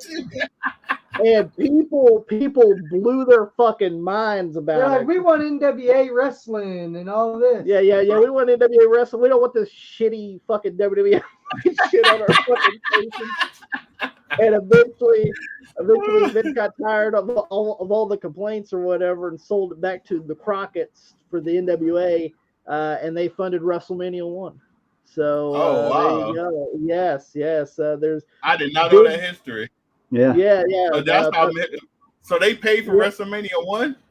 Pretty much, yeah. I think Vince sold it to them for like $1 million, and pretty much that's kind of what Vince spent WrestleMania on. Hey, Vince is smart.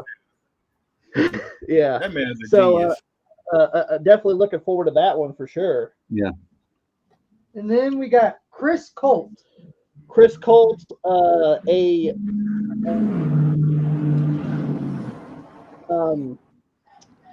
in the same vein of Pat Patterson. Yeah. An openly gay wrestler in the time frame that you shouldn't be an openly gay wrestler. Mostly in the 60s and the 70s. And he done some other things. He ended up getting AIDS and passing away. So that one's going to be a little interesting, so to speak. Pops, do you know anything about Chris Colt that was more of your generation than our generation, for sure? But you see, back in when I first started wrestling, you see, back in the early 70s, they was a wrestling. It come on Channel 4, and this right here was the Indianapolis area, which to that right there time was Dick the Bruiser's area, and I did see him in a few matches.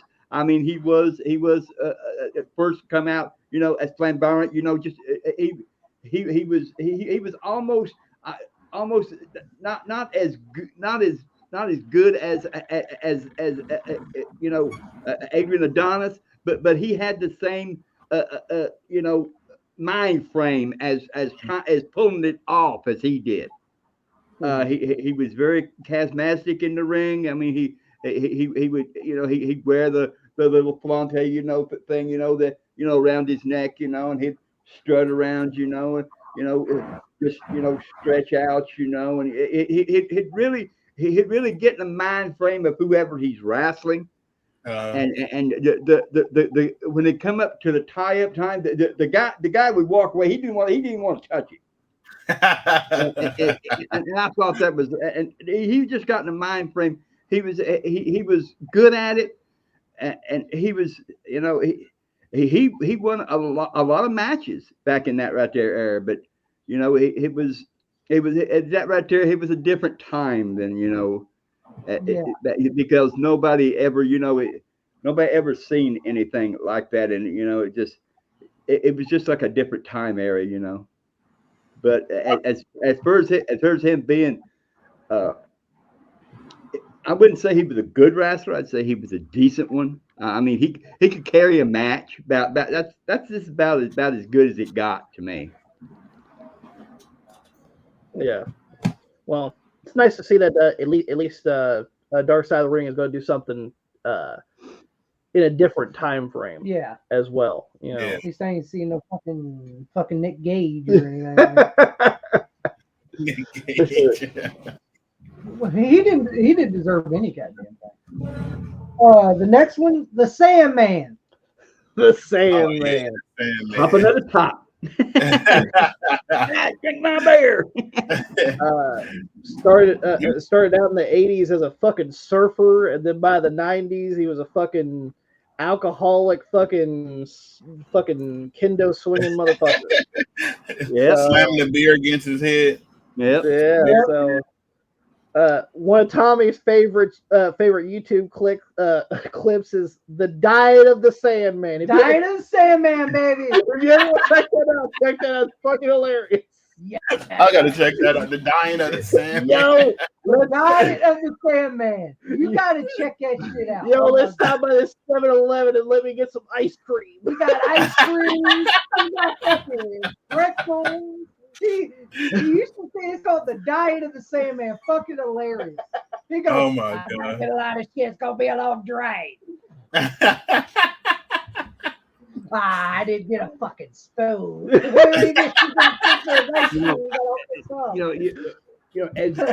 we all think about it right now, the Sandman, the drinking of the beer, and everything right there. He even admits his wrestling sucked.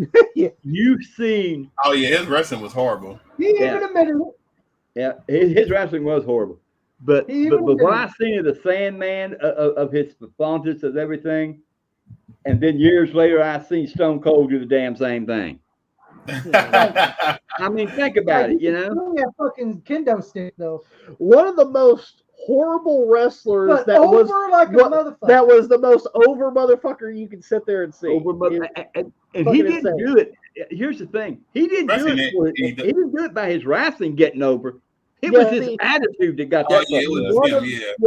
One of the things where the gimmick was over more than he was. Yeah. As far as that's what launched him into stardom. Yeah. Yeah.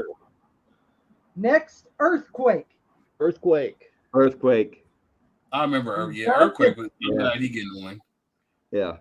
I remember Earthquake and Ted Boot. That was my brother's favorite tag team. Like, what the hell? So they lived the natural disasters, huh? Yeah. Well, they were a good tag team when they won the WWE title. So I mean, you know, it is what it is.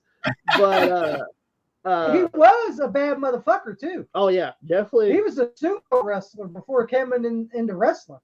He was a sumo wrestler, fucking literally a Yokozuna. Yeah. And Yokozuna is pretty much an undefeated fucking Samoan sumo wrestler. Yeah, sumo wrestler. And literally, he was literally a Yokozuna for that, and just a bad motherfucker that you want to fuck with. That fucking Japanese dude tried to fuck with him. He put him in his place. Katal? Yeah, Katal, that fat bastard. Yeah, he tried to shoot on him in Japan. Look, he put him in his place. He goes, "You want to play that?" He tried to take his eyes out of shit. Did Katal and fucking Earthquake John Tinta goes, "Hey, if you want to play that shit, we can play that shit." And he was ready. Yeah. You want to get down? We can get down. We can get down if you want to. And then what do you do? The motherfucker backed off, kicked the referee, got on the goddamn mic, wrestled fake. He was fucking scared of John Tinta. You know, he just kicked the referee, he fucking grabbed the mic, wrestled fake.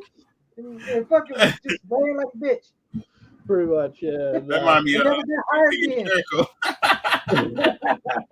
of John Tinta, Earthquake ended up passing away from was it stomach cancer? I think it was either stomach cancer. I know it was cancer. It was some kind of cancer. He died in the early 2000s. So I'm looking forward to the Earthquake one because Earthquake is a ball motherfucker. Because when we was growing up, like he was wrestling, we was like kids. So it's a lot of stories that we don't really know. Yeah. That they can tell. Yeah. Hell, I actually have the Earthquake fucking Hasbro action figure of the Earthquake. That's what I actually have. And for real?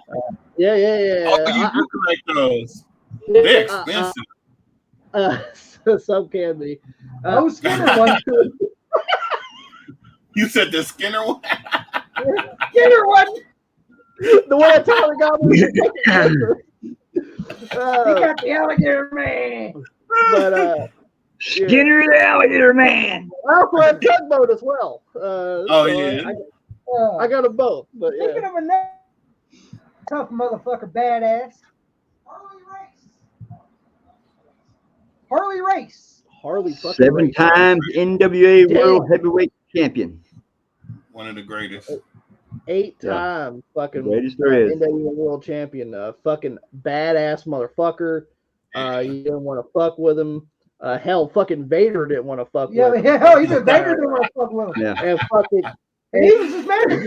Yeah, and fucking Harley Race was fucking Vader's neighbor. Vader didn't want to fuck with him. Fuck. You remember this one story? Fucking Vader told the story where Harley was fucking sitting in the passenger seat, just smoking a cigarette. Fucking Vader didn't want to say anything to him because he's so I didn't want to say anything. That's a tough motherfucker. Hell, fucking when Vader was taking on Ric Flair. Oh yeah, Starrcade '93. Fucking Flair versus Vader. Vader's, you know how Vader is. He roughs up people. That's what he just beats the shit out of you people. know, that's the way Vader works, right? And fucking Flair goes, man. He goes to Harley. Go, Harley. Make sure this man take it easy a bit. And fucking Harley just says to Flair, "Fight back, you bitch."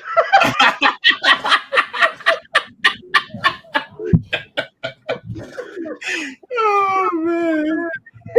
So I'm definitely interested. I'm definitely interested in the Harley. For real? Yeah. This is a guy that trained a lot of guys too. He trained with absolutely. Trevor Murdoch. He's trained a lot of people. And Harley's a tough man. Yeah, that's gonna be a good one. And and one thing, you didn't want you didn't want to fuck with Harley if you say wrestling's fake to him. Let me tell you. Yeah, he didn't like to hear that word. You know. He roughed up a guy when Harley was just drinking a beer, fucking relaxed after a show and everything. The fucking guys tried to tell, hey, wrestling's fake. Kept saying, how fake are you and all this.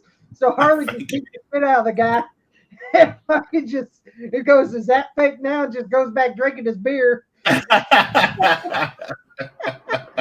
guess the way the story goes is as Harley's beating the fuck out of him, I guess Harley says, "Is this fake? Is that fake?" And he goes back after he's done beating the hell out of the guy, just went back drinking his beer. I can see him doing that too. Yeah. He beat the motherfucker down. The bucket's laying on the floor. Harley just turned around, went back to the bar, started drinking the beer again. The next one, Buff Bagwell. Buff the stuff. Oh my God! Now that one I could skip. You know, it's always that one that you can skip. I'm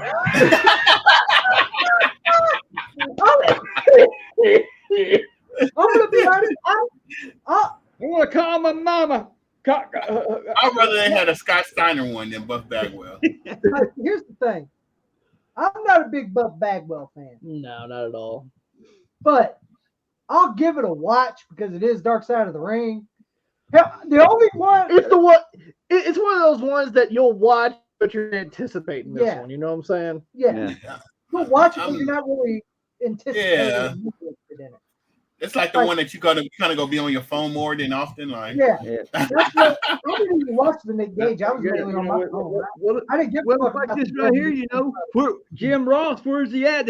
Next thing I know, the phone rung. His mom telling him he couldn't come to work.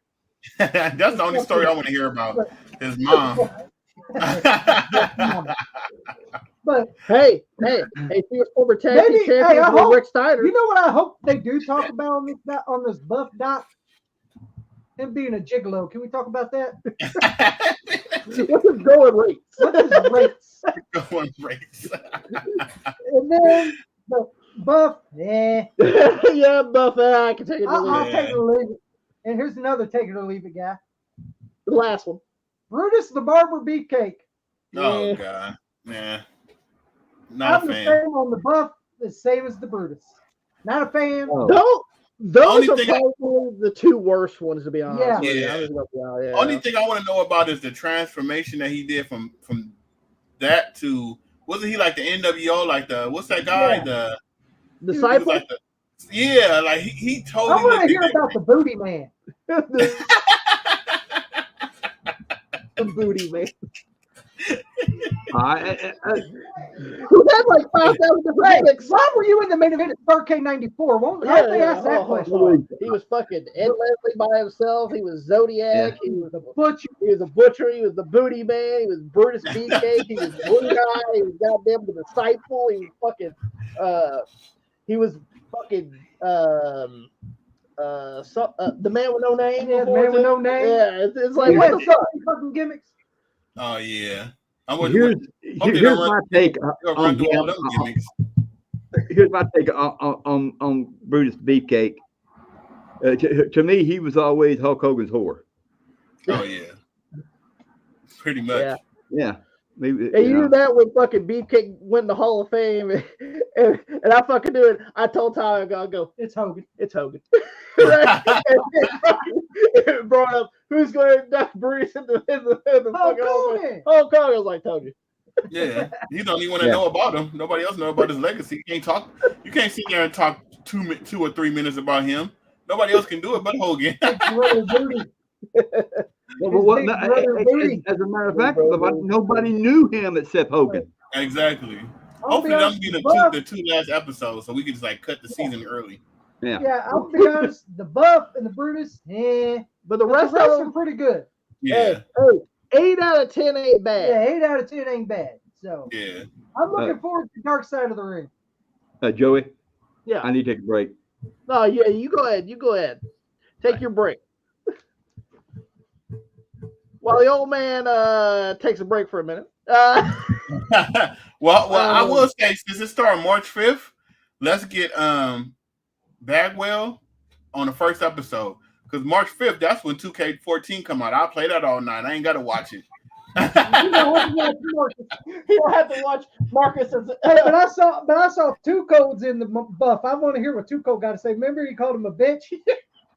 Oh, he's in the dark side. side. 2 Codes in the goddamn thing with Buff. Yeah, I remember that shoot interview. Fucking the interviewer. He goes, what was it like, team? Remember when 2 Cold and Buff were a team, right? In WCW. Uh-huh. And fucking the shoot interview guy asked 2 Cold, goes, how was it like teaming with Marcus Alexander Bagwell, Buff Bagwell? It was like teaming with a bitch. That's what 2 Cold said. He goes, he used to bring his girl out here and be like, man, I fuck your girl. He goes, ain't my fault she's looking at the baby arms. The baby arms. The baby arms. I like 2 Cold Scorpio. Yeah, he funny. Yeah, fucking badass motherfucker too. Yeah, he went after Hawk for God's sake. Yeah, and fucking nobody goes after Hawk, fucking and fucking snorting coke and shit. But which what was it? The Great American Bash 87? 88, I think. 88. Either 88 or 87. It's one of them. There was like they did like a backstage guerrilla shoot of some of the wrestlers, and you see him over in the corner fucking snorting. Fuck. They didn't give a shit. You don't care what cameras is rolling. Yeah. But while Pops is still in a mode here, let's go ahead and promote, because we only got one more topic left, which we're going to be discussing. Yeah. Let's go ahead and promote the Born Leaders Wrestling Podcast T-shirt. Oh yeah. If you guys would like to purchase the Born Leaders Wrestling Podcast T-shirt, it also comes with the sticker as well. If you guys want to purchase that, you guys are able to. We will leave the link in the description box below. If you guys are interested in picking up the Born Leaders Wrestling Podcast T-shirt, for sure. Buy now. Great quality T-shirt, also. Yes, great quality, very comfortable. I wore mine on the last podcast. So Tony wore his on this podcast. So I ordered some before. Yeah, I ordered some before, and the quality was horrible. I said, "Hell no!" So I had to redo everything. That's why it took so long. But we do have a package that are coming to you guys very soon. and you guys can open it up on the podcast. That could be a, of course, that could be a podcast topic right there that you guys want a video for. Thanks, we appreciate it. Well, thank you for the shirts. We love them. They're very comfortable, guys. We will leave the link in the description box below. Guys, get your guys' if you guys want the t-shirts, if you guys want the hoodies, if you guys want the long sleeve shirts, if you guys want a mug, check it out. It's all there for you guys. Check out the Borderlands Wrestling Podcast. We also have even though you said that your female fans is what at like 3%, 4% now. We also to the 4%. We also have female t-shirts too. There you go. That's right. Yeah. We don't want to leave out you great females out there.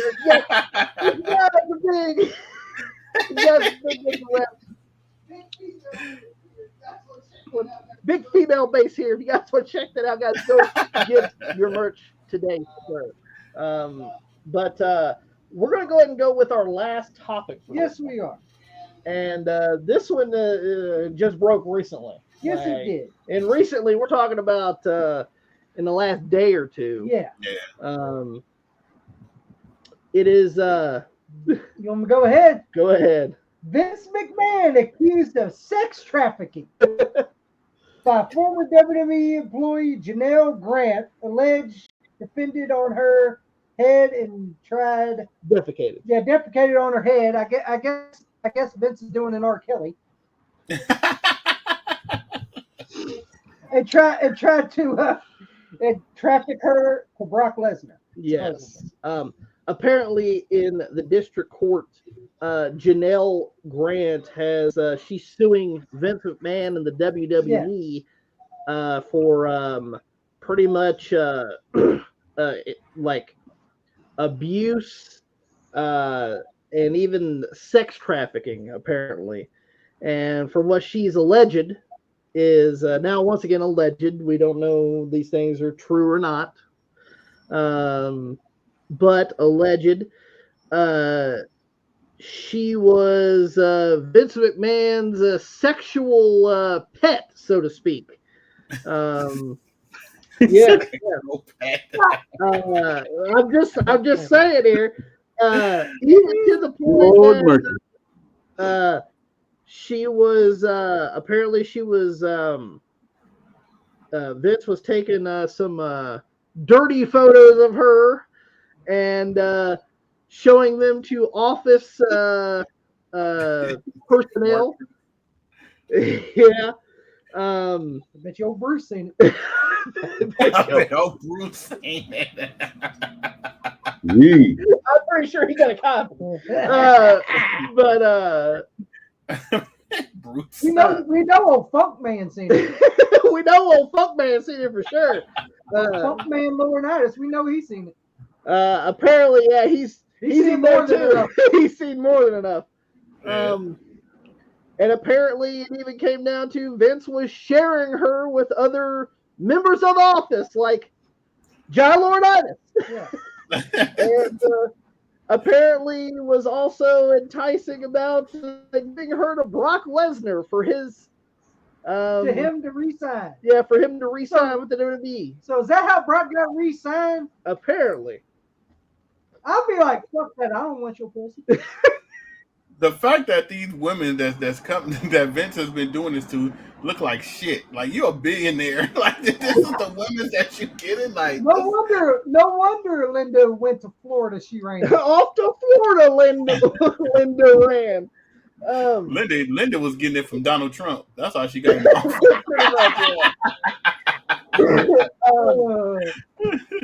off. It even came out that apparently Vince was having a threesome with her and some person from the office. Oh, no, see, you adding on now. I ain't heard that. No, apparently that's what I heard. That during a threesome with one of the office personnel, Vince defecated on her head during this. He took a big old shit. Yeah, he took a big old shit on this woman's head.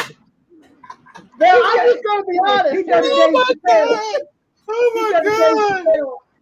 Oh, my God. Took a big old dookie. Now, No, I'm gonna tell you what. No, that didn't happen. He just told her to join. He told her to join the Kiss My Ass Club. And he probably ate too much Taco Bell that day, and it was an accident. Hey, it just came out. I'm sorry, it just came out. But apparently, yeah. Get the dildos. Yeah, and apparently she alleged that Vince was shoving a bunch of dildos up her, up her areas, and they were named after WWE superstars. God. And I'm sitting here like, this man is ruthless. I'm sitting here like, what the fuck? Don't get me wrong. When it comes to sexual stuff, I know people have their fetishes. No wonder Linda left. You can handle all that. And don't get me wrong, I can be a little freaky myself, but fuck, god damn, man. At the wrestlers is crazy. Yeah. Take this, Shawn Michaels. He named one. Hey, he named one Bobby Lashley. Oh my God. Oh my God. He did. He named one Bobby Lashley. Like, what the fuck? Vince was a sick man. What is the black man?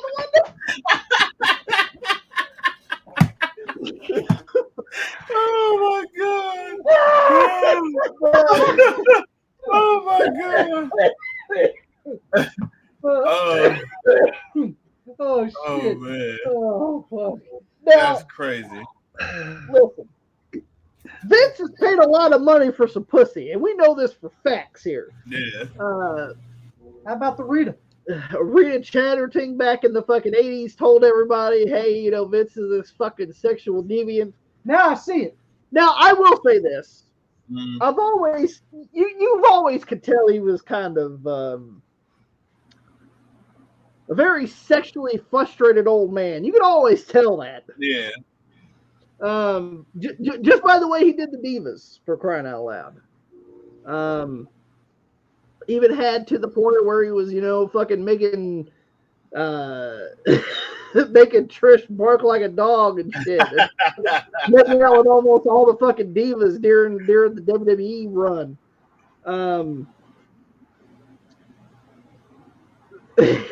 I don't know, man. It's just some weird shit. He's just a sick man. Yeah. And this is like, you can get away with that back then and then. Like nowadays, it's like everything is like. First of all, everybody want money, and I heard that he was paying her. Yeah, he was paying her, but then he stopped paying her, and then that's when it came out. Yeah, and I think all this when that WWE had that like expensive lawyer that got Vince off from the whole Star Wars case and everything, and when he retired, everything went downhill. Oh, absolutely, yes. Everything went downhill, and I think he's seen that coming. Once Jerry McDivitt left the legal team for the WWE, Vince has been having trouble. Vince has been having trouble, and we all know that he's seen that coming. That's why he retired early. Do you believe this alleged sex trafficking and when I heard sex trafficking, the first thing that I thought of was like Law and Order. Like Vince threw the girl in the van and had, that's what I thought. And then when they broke it down, I think Vince has done shit like that, but not like the stuff he got charged with before, like the first trial and all that. I can see that, but this I honestly can't see. I see that he did something with her because he paying her off. He paid her off. Yeah, absolutely. Yeah, I know. He probably paid her $3 million, but he only gave her $1 million, and then he stopped paying her. So something happened, but all the extra stuff she's saying, I don't think that happened. Like the Brock Lesnar and the dildo stuff and all this shitting on her head. I think she adding all that to it, but I do think something happened. Oh yeah, I think something happened between. He allegedly did a lot of things with her. For sure. Yeah, I have to say that something was going on between them two. For sure, but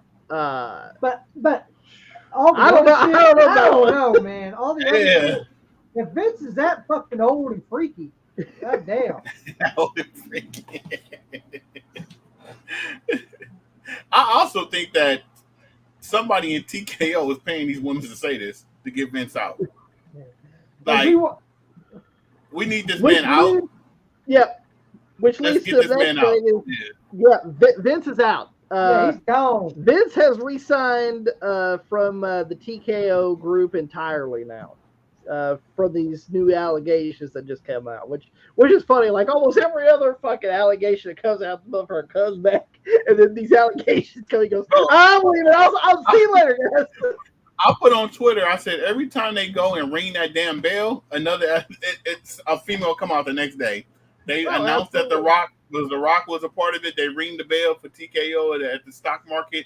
Next day, another woman coming out about Vince. Every time they ring that damn bell, something. That's why I'm like.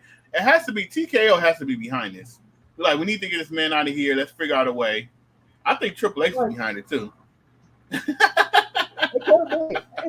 I loved on the Triple H media scrotum. I hate those. I hate those. You even hate the WWE. I even hate the WWE ones. They're not good, in my opinion. Who gives a fuck what someone from fucking Weekly Wrestling News over here has got to say? Who gives a fuck? This is Joe Blow from Weekly Wrestling News. You know, who gives a fuck? Yeah. I hate that. I hate those medium fucking shits. You ain't fucking NFL, bitch. You're wrestling. Well, guys, but I have to say what Triple H said. You know, he goes, you know, there's positives and negatives. Triple H handled it perfectly on the deal. When they tried to mention it. Hell, even to the point that Slim Jim tried to pull out before the Royal Rumble. And I will say that's what ended Vince McMahon. If Slim Jim wouldn't have pulled out, because I'm guessing Slim Jim is giving them a lot of money.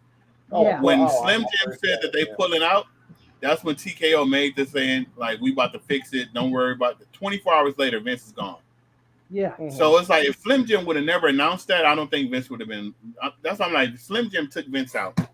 I don't know if it's true or not, but I will say this right here. I in my younger days, I was a whore dog.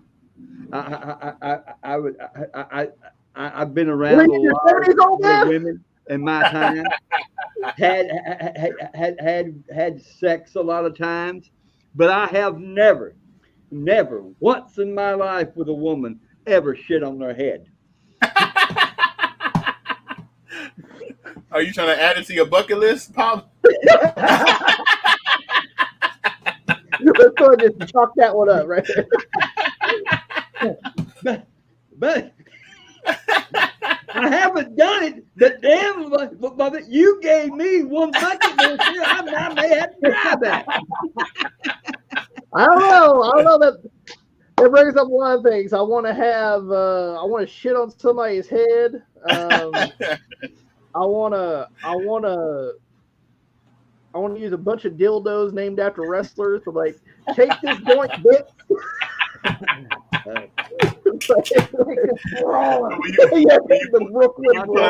Will you put out with a confetti shot shoot up? I've got to agree with you, brother. I really do. Vince McMahon, I think he is a sick fuck. Okay, I mean, I really do. But Vince, he was so behind the scenes. It was like leave the man alone. Like, he's not even like doing day-to-day stuff. He was behind the scenes. He was quiet. He was just doing stuff to help you guys just took the whole company from him, which is crazy. Like, I know he did a lot of sick things, but growing up as a wrestling fan and like in the 90s, like, we loved Vince. And for him to get his whole company to snatch from him is crazy. But especially when they're making this kind of money. What do you think was next with Vince? You think he opened something else? Like, he goes back to like the bodybuilding thing and try to make that work? I hope not. But as we all well know, if a person is recognized and got money, and the slightest little thing that he does wrong, they just break it out of control. And then you hear this woman come here, this woman come there, this woman said he did this and did that right there. Well, of course, these women are going to come out of the woodwork because they want money. Yeah. And I mean, that's what it boils down to is they want money and they know Vince has money. Yep. And they've had these sexual encounters with Vince. I'm not gonna sugarcoat it. That motherfucker was fucking these bitches. Yeah, I know he yeah.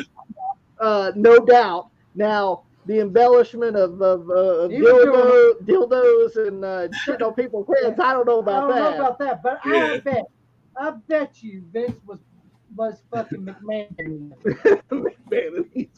I still think that is a timeline that you wait like whatever 15 years to say this, or to me it's a timeline for you to call them out. And it's also like once you take a dime, a penny, $1,000, $1 million from him, like you got to shut up. You took the money. Yeah, you took the money.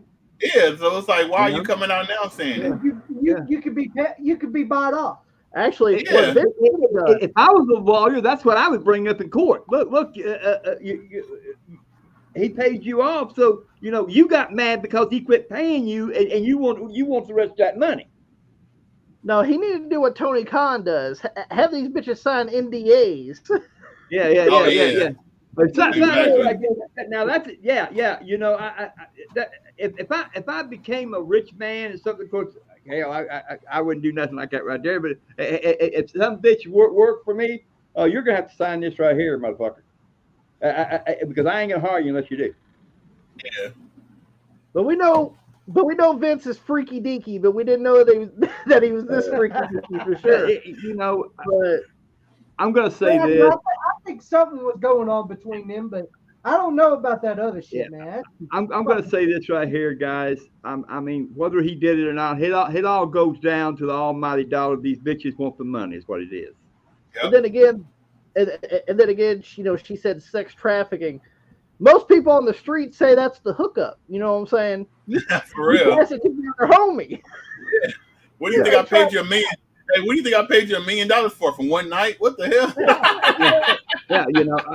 I mean, here's the point to me, guys. I mean, even if I was wealthy and shit like that right here, there ain't no pussy amount would want to pay. I'd want to pay $1 million to get that pussy. I can go up on the hill and bring a Coke and a bag of potato chips and get it for that. How much is Vince worth? Like $1 billion, 1.2 or 2.3 billion? Yeah, something like that. Yeah. I think I'd spend $1 million on Bianca if I had that money. I'll tell you that's the difference. It keeps you worth it. That pussy would be worth $1 million. And then you'll be like Montez, get the fuck out of my face. Oh yeah. Here's your $20. Go watch a movie. Yeah. Here's $20. A little bit too much. You can dance somewhere else. And buy some more solo cups. I see it. I think he did mess with her, but the dildos, the sharing, that's kind of far fetched to me. Yeah. Brock at home, like, damn, what the hell I do?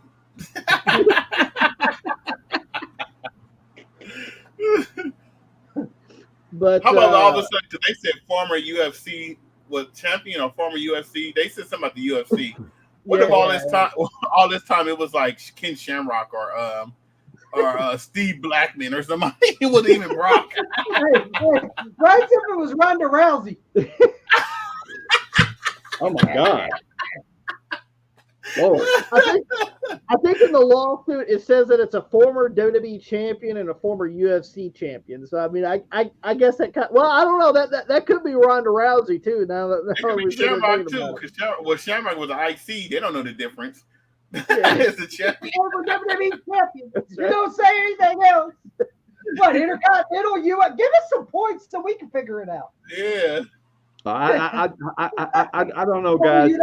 I don't think that I could mess with a woman that looked like a fucking raccoon. Talking about my girl.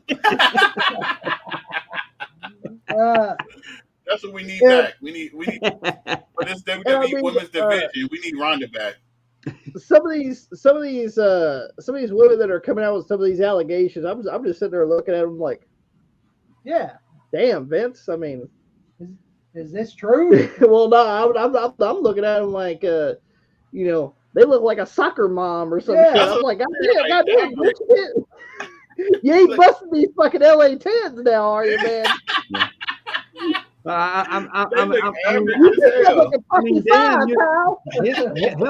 In my opinion, I've seen some of them. I mean, damn, man, you're messing with the 5s and 6. What the fuck's wrong? Damn, you ain't even got a 10 in it. I'll be honest. They should be happy they got them, but he overpaid. He overpaid. I'll be honest. I've seen pictures. Damn, you could have done better. Oh man. Man. Unless she likes it freaky deaky like Vince likes it. Apparently, that's how you keep it around. Apparently. Well, apparently he paid her for the freaky deaky, but not to keep her quiet. I'm sorry, man. I mean, and that wasn't even come to gifts. He said that they got it. Like he bought her like a Mercedes car, and took her on trips and Botox and all kind of stuff. It was gifts also. Well, what did you do? Make that bitch a 10? Oh man! Oh I Lord, said, hey man, I could have sent some of these LA chicks your way. We could have made some money. You paying like that? Oh damn, man! I just don't know. I mean, it's just. I mean, man. I do think something did go on between them two, though. Yeah. I don't know about the freaky of the deaky shit. But shout out to Vince. I know how to separate the two. Vince is a legend. Exactly. You gotta realize, yes, this man is a sex fucking fiend apparently, and fucking just fucks almost anything that fucking walks. And I only work for nobody. No, well, now, look now. Now, I don't degrade the man for that right there because back in my days when I was young, I told myself I'm going to date all the pussy I can get. Well, see, this is the difference, Pops. This is the difference. This motherfucker is fucking these bitches at your age right now, for crying out loud. More power to the man. Here's the thing. Here's how I am. If it wasn't for Vince, wrestling would more power to the man. I'm going with the man. It wouldn't be nothing right now if it was for Vince. If it wasn't for Vince McMahon, wrestling wouldn't be as popular as what it is. So $5 billion for Raw. So for 10 years. So you gotta respect. I'll never see $5 billion in my damn life. Okay. So for real. You gotta respect Vince for everything he's done for the wrestling business. Yes. In the industry. And I hate these AEW fans that talk shit about Vince. Like, bitch, if it wasn't for Vince, it wouldn't be no Tony Khan, it wouldn't be no AEW, you wouldn't be watching none of this. You know. So I gotta give Vince props for that.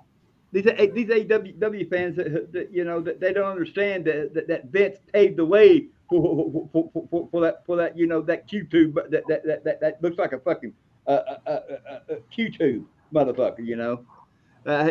He does with damn it, man, do something with your hair. Get some braids or something. Yeah, Vince McMahon paved the way for that motherfucker to. Well, I wouldn't say he did. I'll say paved the way for your daddy to give you the money to make a company. And I mean, you gotta separate the man. The man's a multi-millionaire, can make almost any wrestling thing, make money. Yeah. So, and I don't think Vince cared about what people were saying about it. He's really about to cash out with like they got to pay him for all that stock that he's. That's what I'm saying. He has to put that money into something else. I don't think Vince is gonna sit at home and twiddle his thumbs. No. He's about to put his money into something else. Yeah, but here's the thing. Vince, if you're watching Born Leaders Wrestling podcast, you can put some money into the podcast. You can put some into Wrestling Rampage. You can. But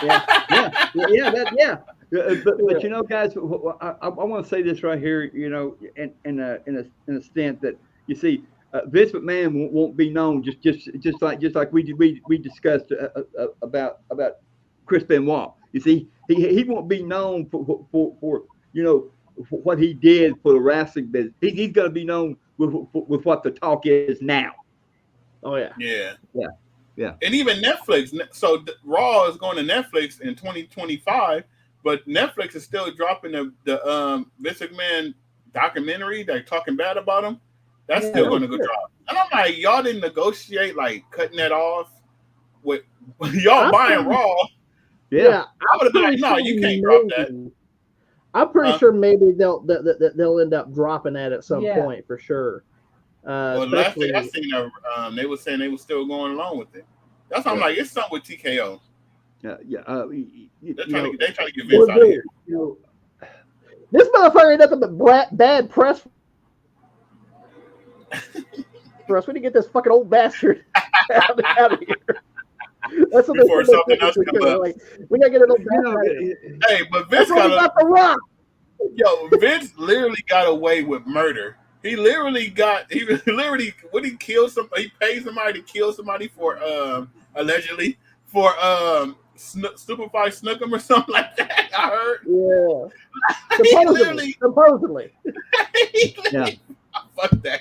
He got somebody killed. He literally got away with it being a hitman. It's fucking nuts though, for sure. And what brings him down is fucking Slim Jim. That was the last straw. Slim Jim pulled out, and they said, "Oh no, it must be a big bag." You know what? You know that's as bad as bad. Of what brought Vince McMahon down. You see, I take that right there as like Al Capone murdered a lot of people. Everything like that right there. What did they get him for? Tax evasion. Something like, yep. We gotta get him on something, damn it. Oh, yeah. But Levante, thank you so much for being on the WR podcast for sure. It's always a fun time when you're on here for sure. And if you guys do want your board, if you want your Board Leaders Wrestling Podcast t-shirt, it is available in the links down below for sure. Pick up your Board Leaders Wrestling Podcast t-shirt. We don't want to keep you on too long. We've already kept you on for about 2.5 hours almost. I also want to add, so when y'all do get to your 3,000 subscribers, I also want to do something for y'all and y'all fans and y'all subscribers. So whenever they reach 3,000 subscribers and y'all give away the system, I'm going to give away. Would y'all give them like 3 systems, right? Yeah. I'm going to send y'all 3 T-shirts. I have to get their sizes, whoever win, and then I'll send you the T-shirt. You can send them the T-shirt. Hell, that's going to be big. That's going to be big, brother. That's going to be big. So I give away 3 T-shirts with the giveaway.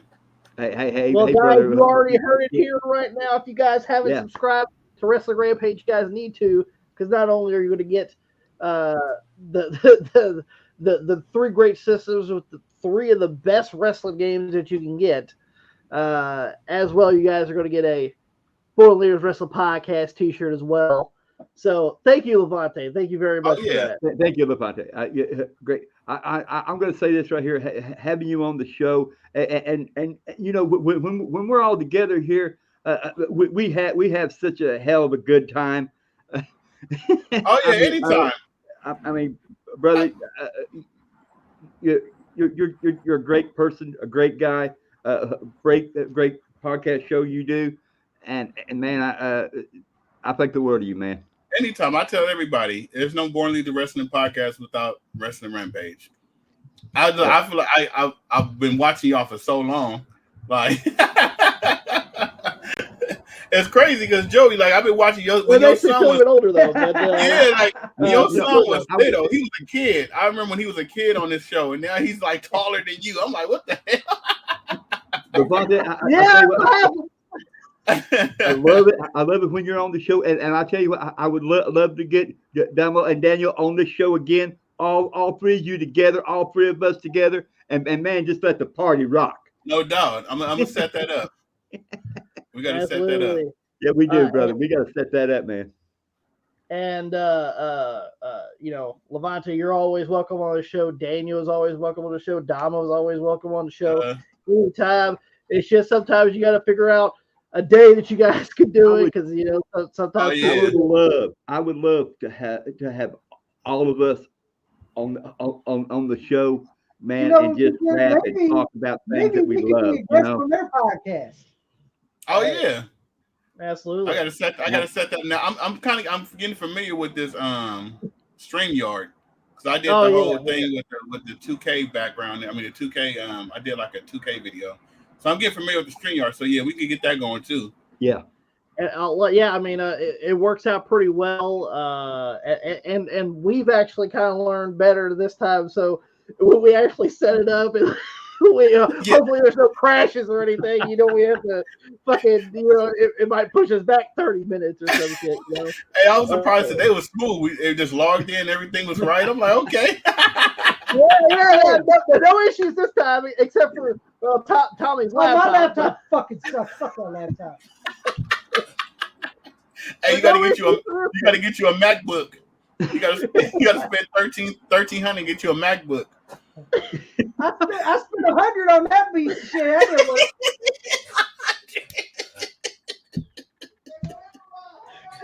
Yeah, I don't know never do that. $100 laptop, I'll tell you. That's for sure. Hey, I saw y'all enjoyed the little parody we did of y'all on your opening. That was funny. Hey, it was like everything was to the T and everything. Even that you hurt my fucking foot. And then Pop's turning around like Daniel. I tell you what I did, but I'm not gonna lie to you. I'm gonna tell you what I did. I watched so much of them turning around like that. I would even have Joey and Tommy standing. Did he turn like this? And then how did he put his arm back down? How did he exactly turn around like that? Get it precise, like. I had to do it exactly the way he did it, brother. I had to. Oh my god.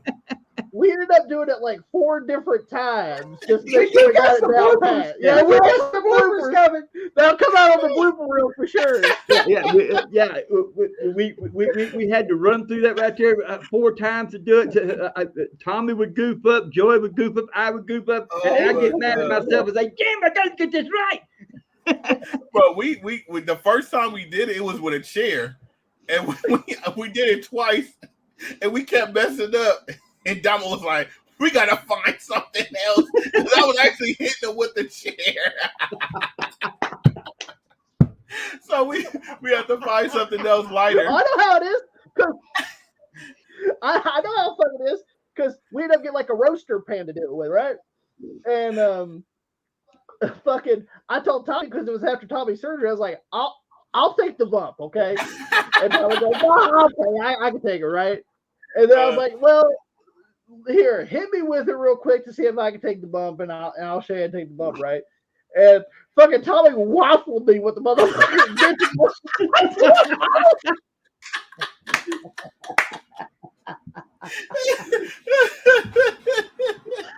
like, I knew you were supposed to hit me that fucking hard. It really took 4 times for us to get it just right. Oh man, that was great. Yeah, that was great. And you'll see it in the blooper reel. One of the times Tommy actually kicked the motherfucker up. So I hit him. He goes down and he kicks him up in the air. He kicks him up in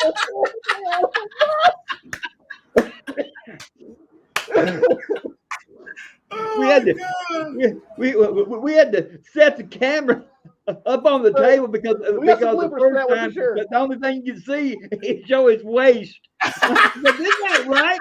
You can't do it like this. Yeah, you don't feel our focus. Yeah, we couldn't get the fucking camera right. Holy shit, man. You like this like a whole damn shooting. Like but we got it down perfect. We got it perfect. Oh man. 2 4 tries, but we did it. Yeah, 2 4 tries. We got it. And it was great imitating you guys. I enjoyed it very much. It was so great. Funny. Oh my God. You see, y'all got the good invitation, unlike the other group.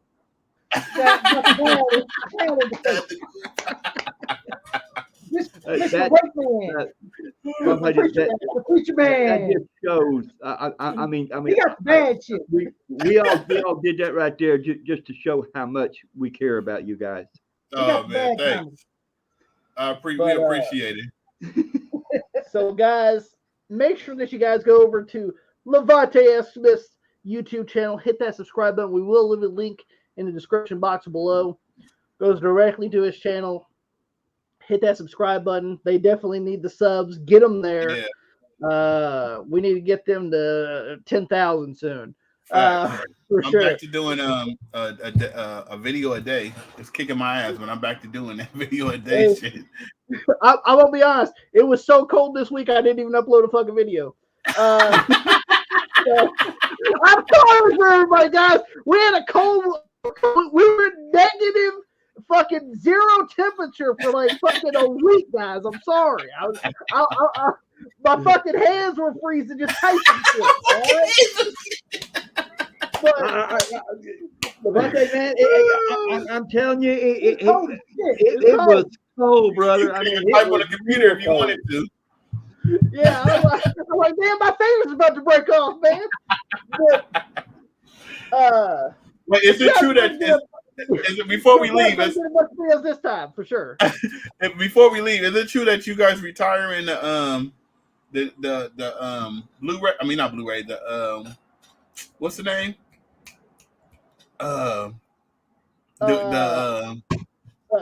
Goodwill ones. The Goodwill, yeah. There is gonna it is retired. Yes. Okay. For the simple fact that we never find anything, unless it's fucking a shitty sports game. We fit. Yeah, we fit. Yeah. Classic We Fit. One of your favorites to watch. Or we find like Connected Ventures for the Xbox or some shit. Now, we will keep going, but it may not be. You may not see one for like a year, maybe. I don't know. But this summer, we're hoping that we're going to hit some yard sales and stuff like that right there. See if we can't get you some stuff at yard sales, and if we do, we're gonna put it on there. Have you uploaded all your yard sales already? Well, I mean, it's winter time. Yeah, it's still winter time here. I mean, have you already uploaded all? Because you have some already. Yeah. Already can, yeah. Okay. I do have some Facebook Marketplace stuff that I bought off Facebook Marketplace. Those are on the back burner. I do have a few of those I can upload, but other than that, I don't really have anything else. But we do have a special episode coming out of Goodwill. And it's a compilation of our top 10 greatest Goodwill finds. Oh, okay. That one's going to be coming out very soon. We already have it filmed. I just have to edit it together. I know how that is. Did you see? Of course, I know you saw us open up our Christmas presents this year. Yeah. Did you see? Did you see the my purple controller I got? Hey, I was about to say the reason why it's not broken yet because you haven't played Madden 2024. I've done changed my mind, man, on that right there. I don't want to do that no more, man. Controllers are high, and Joey told me before we opened up, because Dad, after we opened up the presents and everything like right there, and after the camera shut off and everything, he said, "Dad, you better not tear that right there up, banging or anything. If not, I ain't getting you anything fucking else." But the reason why I wanted the purple controller, I'm sure, as everybody knows, that the Minnesota Vikings is my favorite football team, and Joey got that controller because it is purple. Oh, okay. That was a good game. Speaking of that, fuck the Kansas City Chiefs. You did the Kansas City? No, Tommy did. That's not right. That's not right. It's called the Kansas City Swifts. Yeah, the Swifters. I'm not really. I'm gonna tell you right now, they better not win the fucking Super Bowl. Oh, you know they pay to win that Super Bowl. I don't want. Now I have to look at fucking Taylor Swift's fucking ugly mug again during the fucking Super Bowl. I don't want to look at you, bitch. I'm looking at football. I want to watch football, not you. People are more concerned about her making it to the Super Bowl because they said she has a show in Japan the night before. And they're like, is she gonna make it to the Super Bowl? She's going to what? LaFontaine, I'm going to tell you what. For a tour, right? And people are like, is Taylor Swift going to know? I don't know what's going on. But stay your ass in France. It's the French fries, bitch. When the Kansas City Chiefs play, I don't know if I'm getting a football game or a concert. Like, stay your. I hope, because I know you got a tour in France after the day before the Super Bowl. I hope you don't make it. I hope you keep your ass in France. If she don't make it and they lose, they're gonna say, "Oh, because she wasn't there." Yeah. You know what? Travis Kelce. Did you hear this right here? Shit. They say, well, Travis Kelce can't play good unless she's there. Motherfucker, he played good way before he met that bitch. What's wrong with you? God, I hate that. Damn, man. Well, real quick, since we're talking about football, Super Bowl predictions, real quick. San Francisco 49ers. Come on, Brock. I like Green Bay, so I have to go for the Chiefs because 49ers beat Green Bay. You see, even with Taylor Swift and shit like that right there, I tell you what, I can't make a prediction because I like both teams. I mean, I wanted the Lions to win. The Lions blew it. They always blow it, Levante. They always blow it. Even on the game, I will when it's 4th and 1, I will go for it. But the thing about it is, I don't go for it 5 or 6 times when I can't get the first down. The coach made a bad decision. It was 4th and 1. They was right there at the touchdown, right there. Yeah. He didn't go for it, but then he go for a 4th and like in the middle of the damn field. He goes for that, and then didn't like. How does that even make sense? Like you didn't go for it when you could have had a touchdown, but you don't. But then you go for it when you like halfway in the fucking field. And that was the craziest decision. That was the craziest decision. I was thinking the same thing. Well, why didn't you go to it when he's almost on the goal line? Why didn't you go for that? I'm like, this guy. They really think this guy's a good coach. I mean, I wouldn't make a decision like that. Once he made that decision and went for it, and they didn't get it. It was downhill. Their momentum, they fell apart right then and there. Once I saw him fucking up when he tried those two 4th downs and they both failed, I was like, dude, the Lions are done. Yeah. Fuck that coach. Okay, you have to make a prediction. Yes. I guess I'll go with Kansas. Yeah. Well, I don't watch football, but I did see the fucking I did see the Lions not fucking make it big time, and I was like, all the Lions fans all crying. Yeah, the Lions fans are all sad and shit. I was like, well, that's the closest they've been. So, I mean, I don't mind going brazen, but there's times that you think back, hey, I have to think about this right here for a while. And the way the 49ers play, he should have thought about that too. Yeah. That coach made decisions that he really couldn't make. Yeah. I mean, even on the game, I wouldn't have made the decision he made. He was being cocky because they was up 17. Yeah, and do I think he's a good coach? Yeah, I think he's a good coach. Do I think he's going to keep his job? Well, hell yeah. Yeah, because he also could say, well, this is the closest that the Lions have ever been to the Super Bowl. Yeah. He has that he can say. Even though he made two different decisions, two dumb decisions, he can also go back on that and be like, bro, I got them the closest to the Super Bowl ever. Yeah. So he's gonna keep his job, but it's just like that was just dumb. If he does that again next year, get him out of here. Here's the thing. Next year, I like the coach. I mean, he brought that team from to the break. And I like him as and I'm just thinking, and I hope that he makes better decisions, next year for him. Yeah. You get in a situation like that right there again, man. Make better decisions. I don't think they gonna get back that close for a while though. That was their time and they blew it. But but anytime you play a game, you gotta make good decisions. Yeah. Are y'all going to the Vegas for the Super Bowl? Hell no. Come on, brother. The cheapest ticket is only like $9,000. I heard. I'll sit at home, watch it on television. I'm going to tell you something. If I had $9,000, I'd sleep with it. Hey, about the Super Bowl halftime, I'll skip that. I don't give two fucks about Usher. He can let it burn. He can let it burn all he wants to. He can let it burn.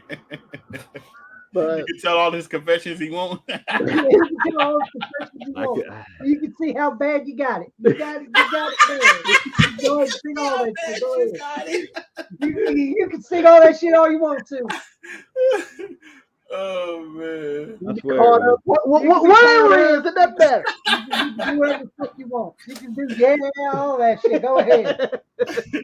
Oh man! But thank you, Levante, for being on the WR podcast. Welcome anytime. It's always fun to have you on. Guys, you guys need to go support the Born Leaders Wrestling Podcast. Absolutely. Yes, and also support a little bit of this and a little bit of that. Gotta get this. Absolutely. Which another podcast I gotta tell you that Levante is the executive I like producer. a little bit of this and a little bit of that. Executive producer of that show too. God, a lot going on. And also the executive producer of Damo's new album that's coming out. That's We're working on that. I actually got to go over there in a minute. He's working on that. Absolutely. And we don't want to keep it much longer. So thank you, Levante, guys. Go thank check you, out. Levante, for being on the show. Thank you. And check out the Wrestling Podcast. Yes. Buy the shirt, buy the merch. And also go subscribe to Jamie B, Damo, and Tokyo Renee's podcast. Oh, yeah. A little bit of this, a little bit of that. They do great work. Just like the Bone Leaders do great work. Daniel got a comedy thing that I'm trying to produce coming soon. But Damo, Daniel is so hard to. Now, you want to talk about time. That guy is hard to catch up with. We lucky we get him on Wednesdays every day. but Daniel's coming out with it's gonna be like kind of like a comedy, like Dave Chappelle did, like the comedy skit. Oh thing. man, that's gonna be interesting. Yeah, we're working on something with that with Daniel. So that's coming soon. That's something. Joey's like you, and he puts everything together for the podcast and everything. Tommy, he's running around. He does a few things there, gets things ready and everything. I feel like Daniel. I mean, they got their own thing to do. Me, I just must be a lazy piece of shit. Hey, Pops, you paid your dues already. That you can do that. He's already grandfathered in. That's all. Yeah. But guys, go check out all those shows. We will leave the links in the description box below. Hit those subscribe buttons. Also, buy your merch. Definitely, for sure. And thank you, Levante. We couldn't have done it without you for this podcast. Thank you for being on. And guys, hit that damn subscribe button because, guys, we are so close to 3,000. We're so close. Come on. So close. So close we can even taste it, right? So get there, hit that 3,000 subscriber giveaway because what the fuck you waiting on? Yeah. Hit the subscribe button. You don't see other motherfuckers giving away fucking. I don't know much, but I can push a fucking button. Well, fuck. Y'all give away sisters. I was telling Tommy on the Instagram Live, like our next giveaway is gonna be action figures and T-shirts. Like, hey, it ain't like you ain't get. It ain't like a preacher man giving you a DVD and not sending it. Or something like that. Praise the preacher man. But by the time you guys watch this, we will have the Survivor Series winner picked. Yes. And that person will try to get in contact with. By the way, if you win any giveaway and you guys don't get in contact with us in like at least 3 days, we're gonna pick another motherfucker. Yeah. You giving them a love. Out of here, okay? If you don't contact us in an hour, you out of here. I gave you at least 3 business days to get a hold of it. But good. Hit that damn subscribe button, guys, because we need to get rid of this shit for sure. And you need more room. Yeah. We do need more room. They're sitting there in that box, and I don't want to get rid of that box. Everything works. It's great. It's just I want to get it out of here. You know what I'm saying? But or I could end up selling this shit if I wanted to. But man, could, won't, but I could. Oh, you guys hit that subscribe button, and we'll see you guys next time on the WR Podcast. Peace.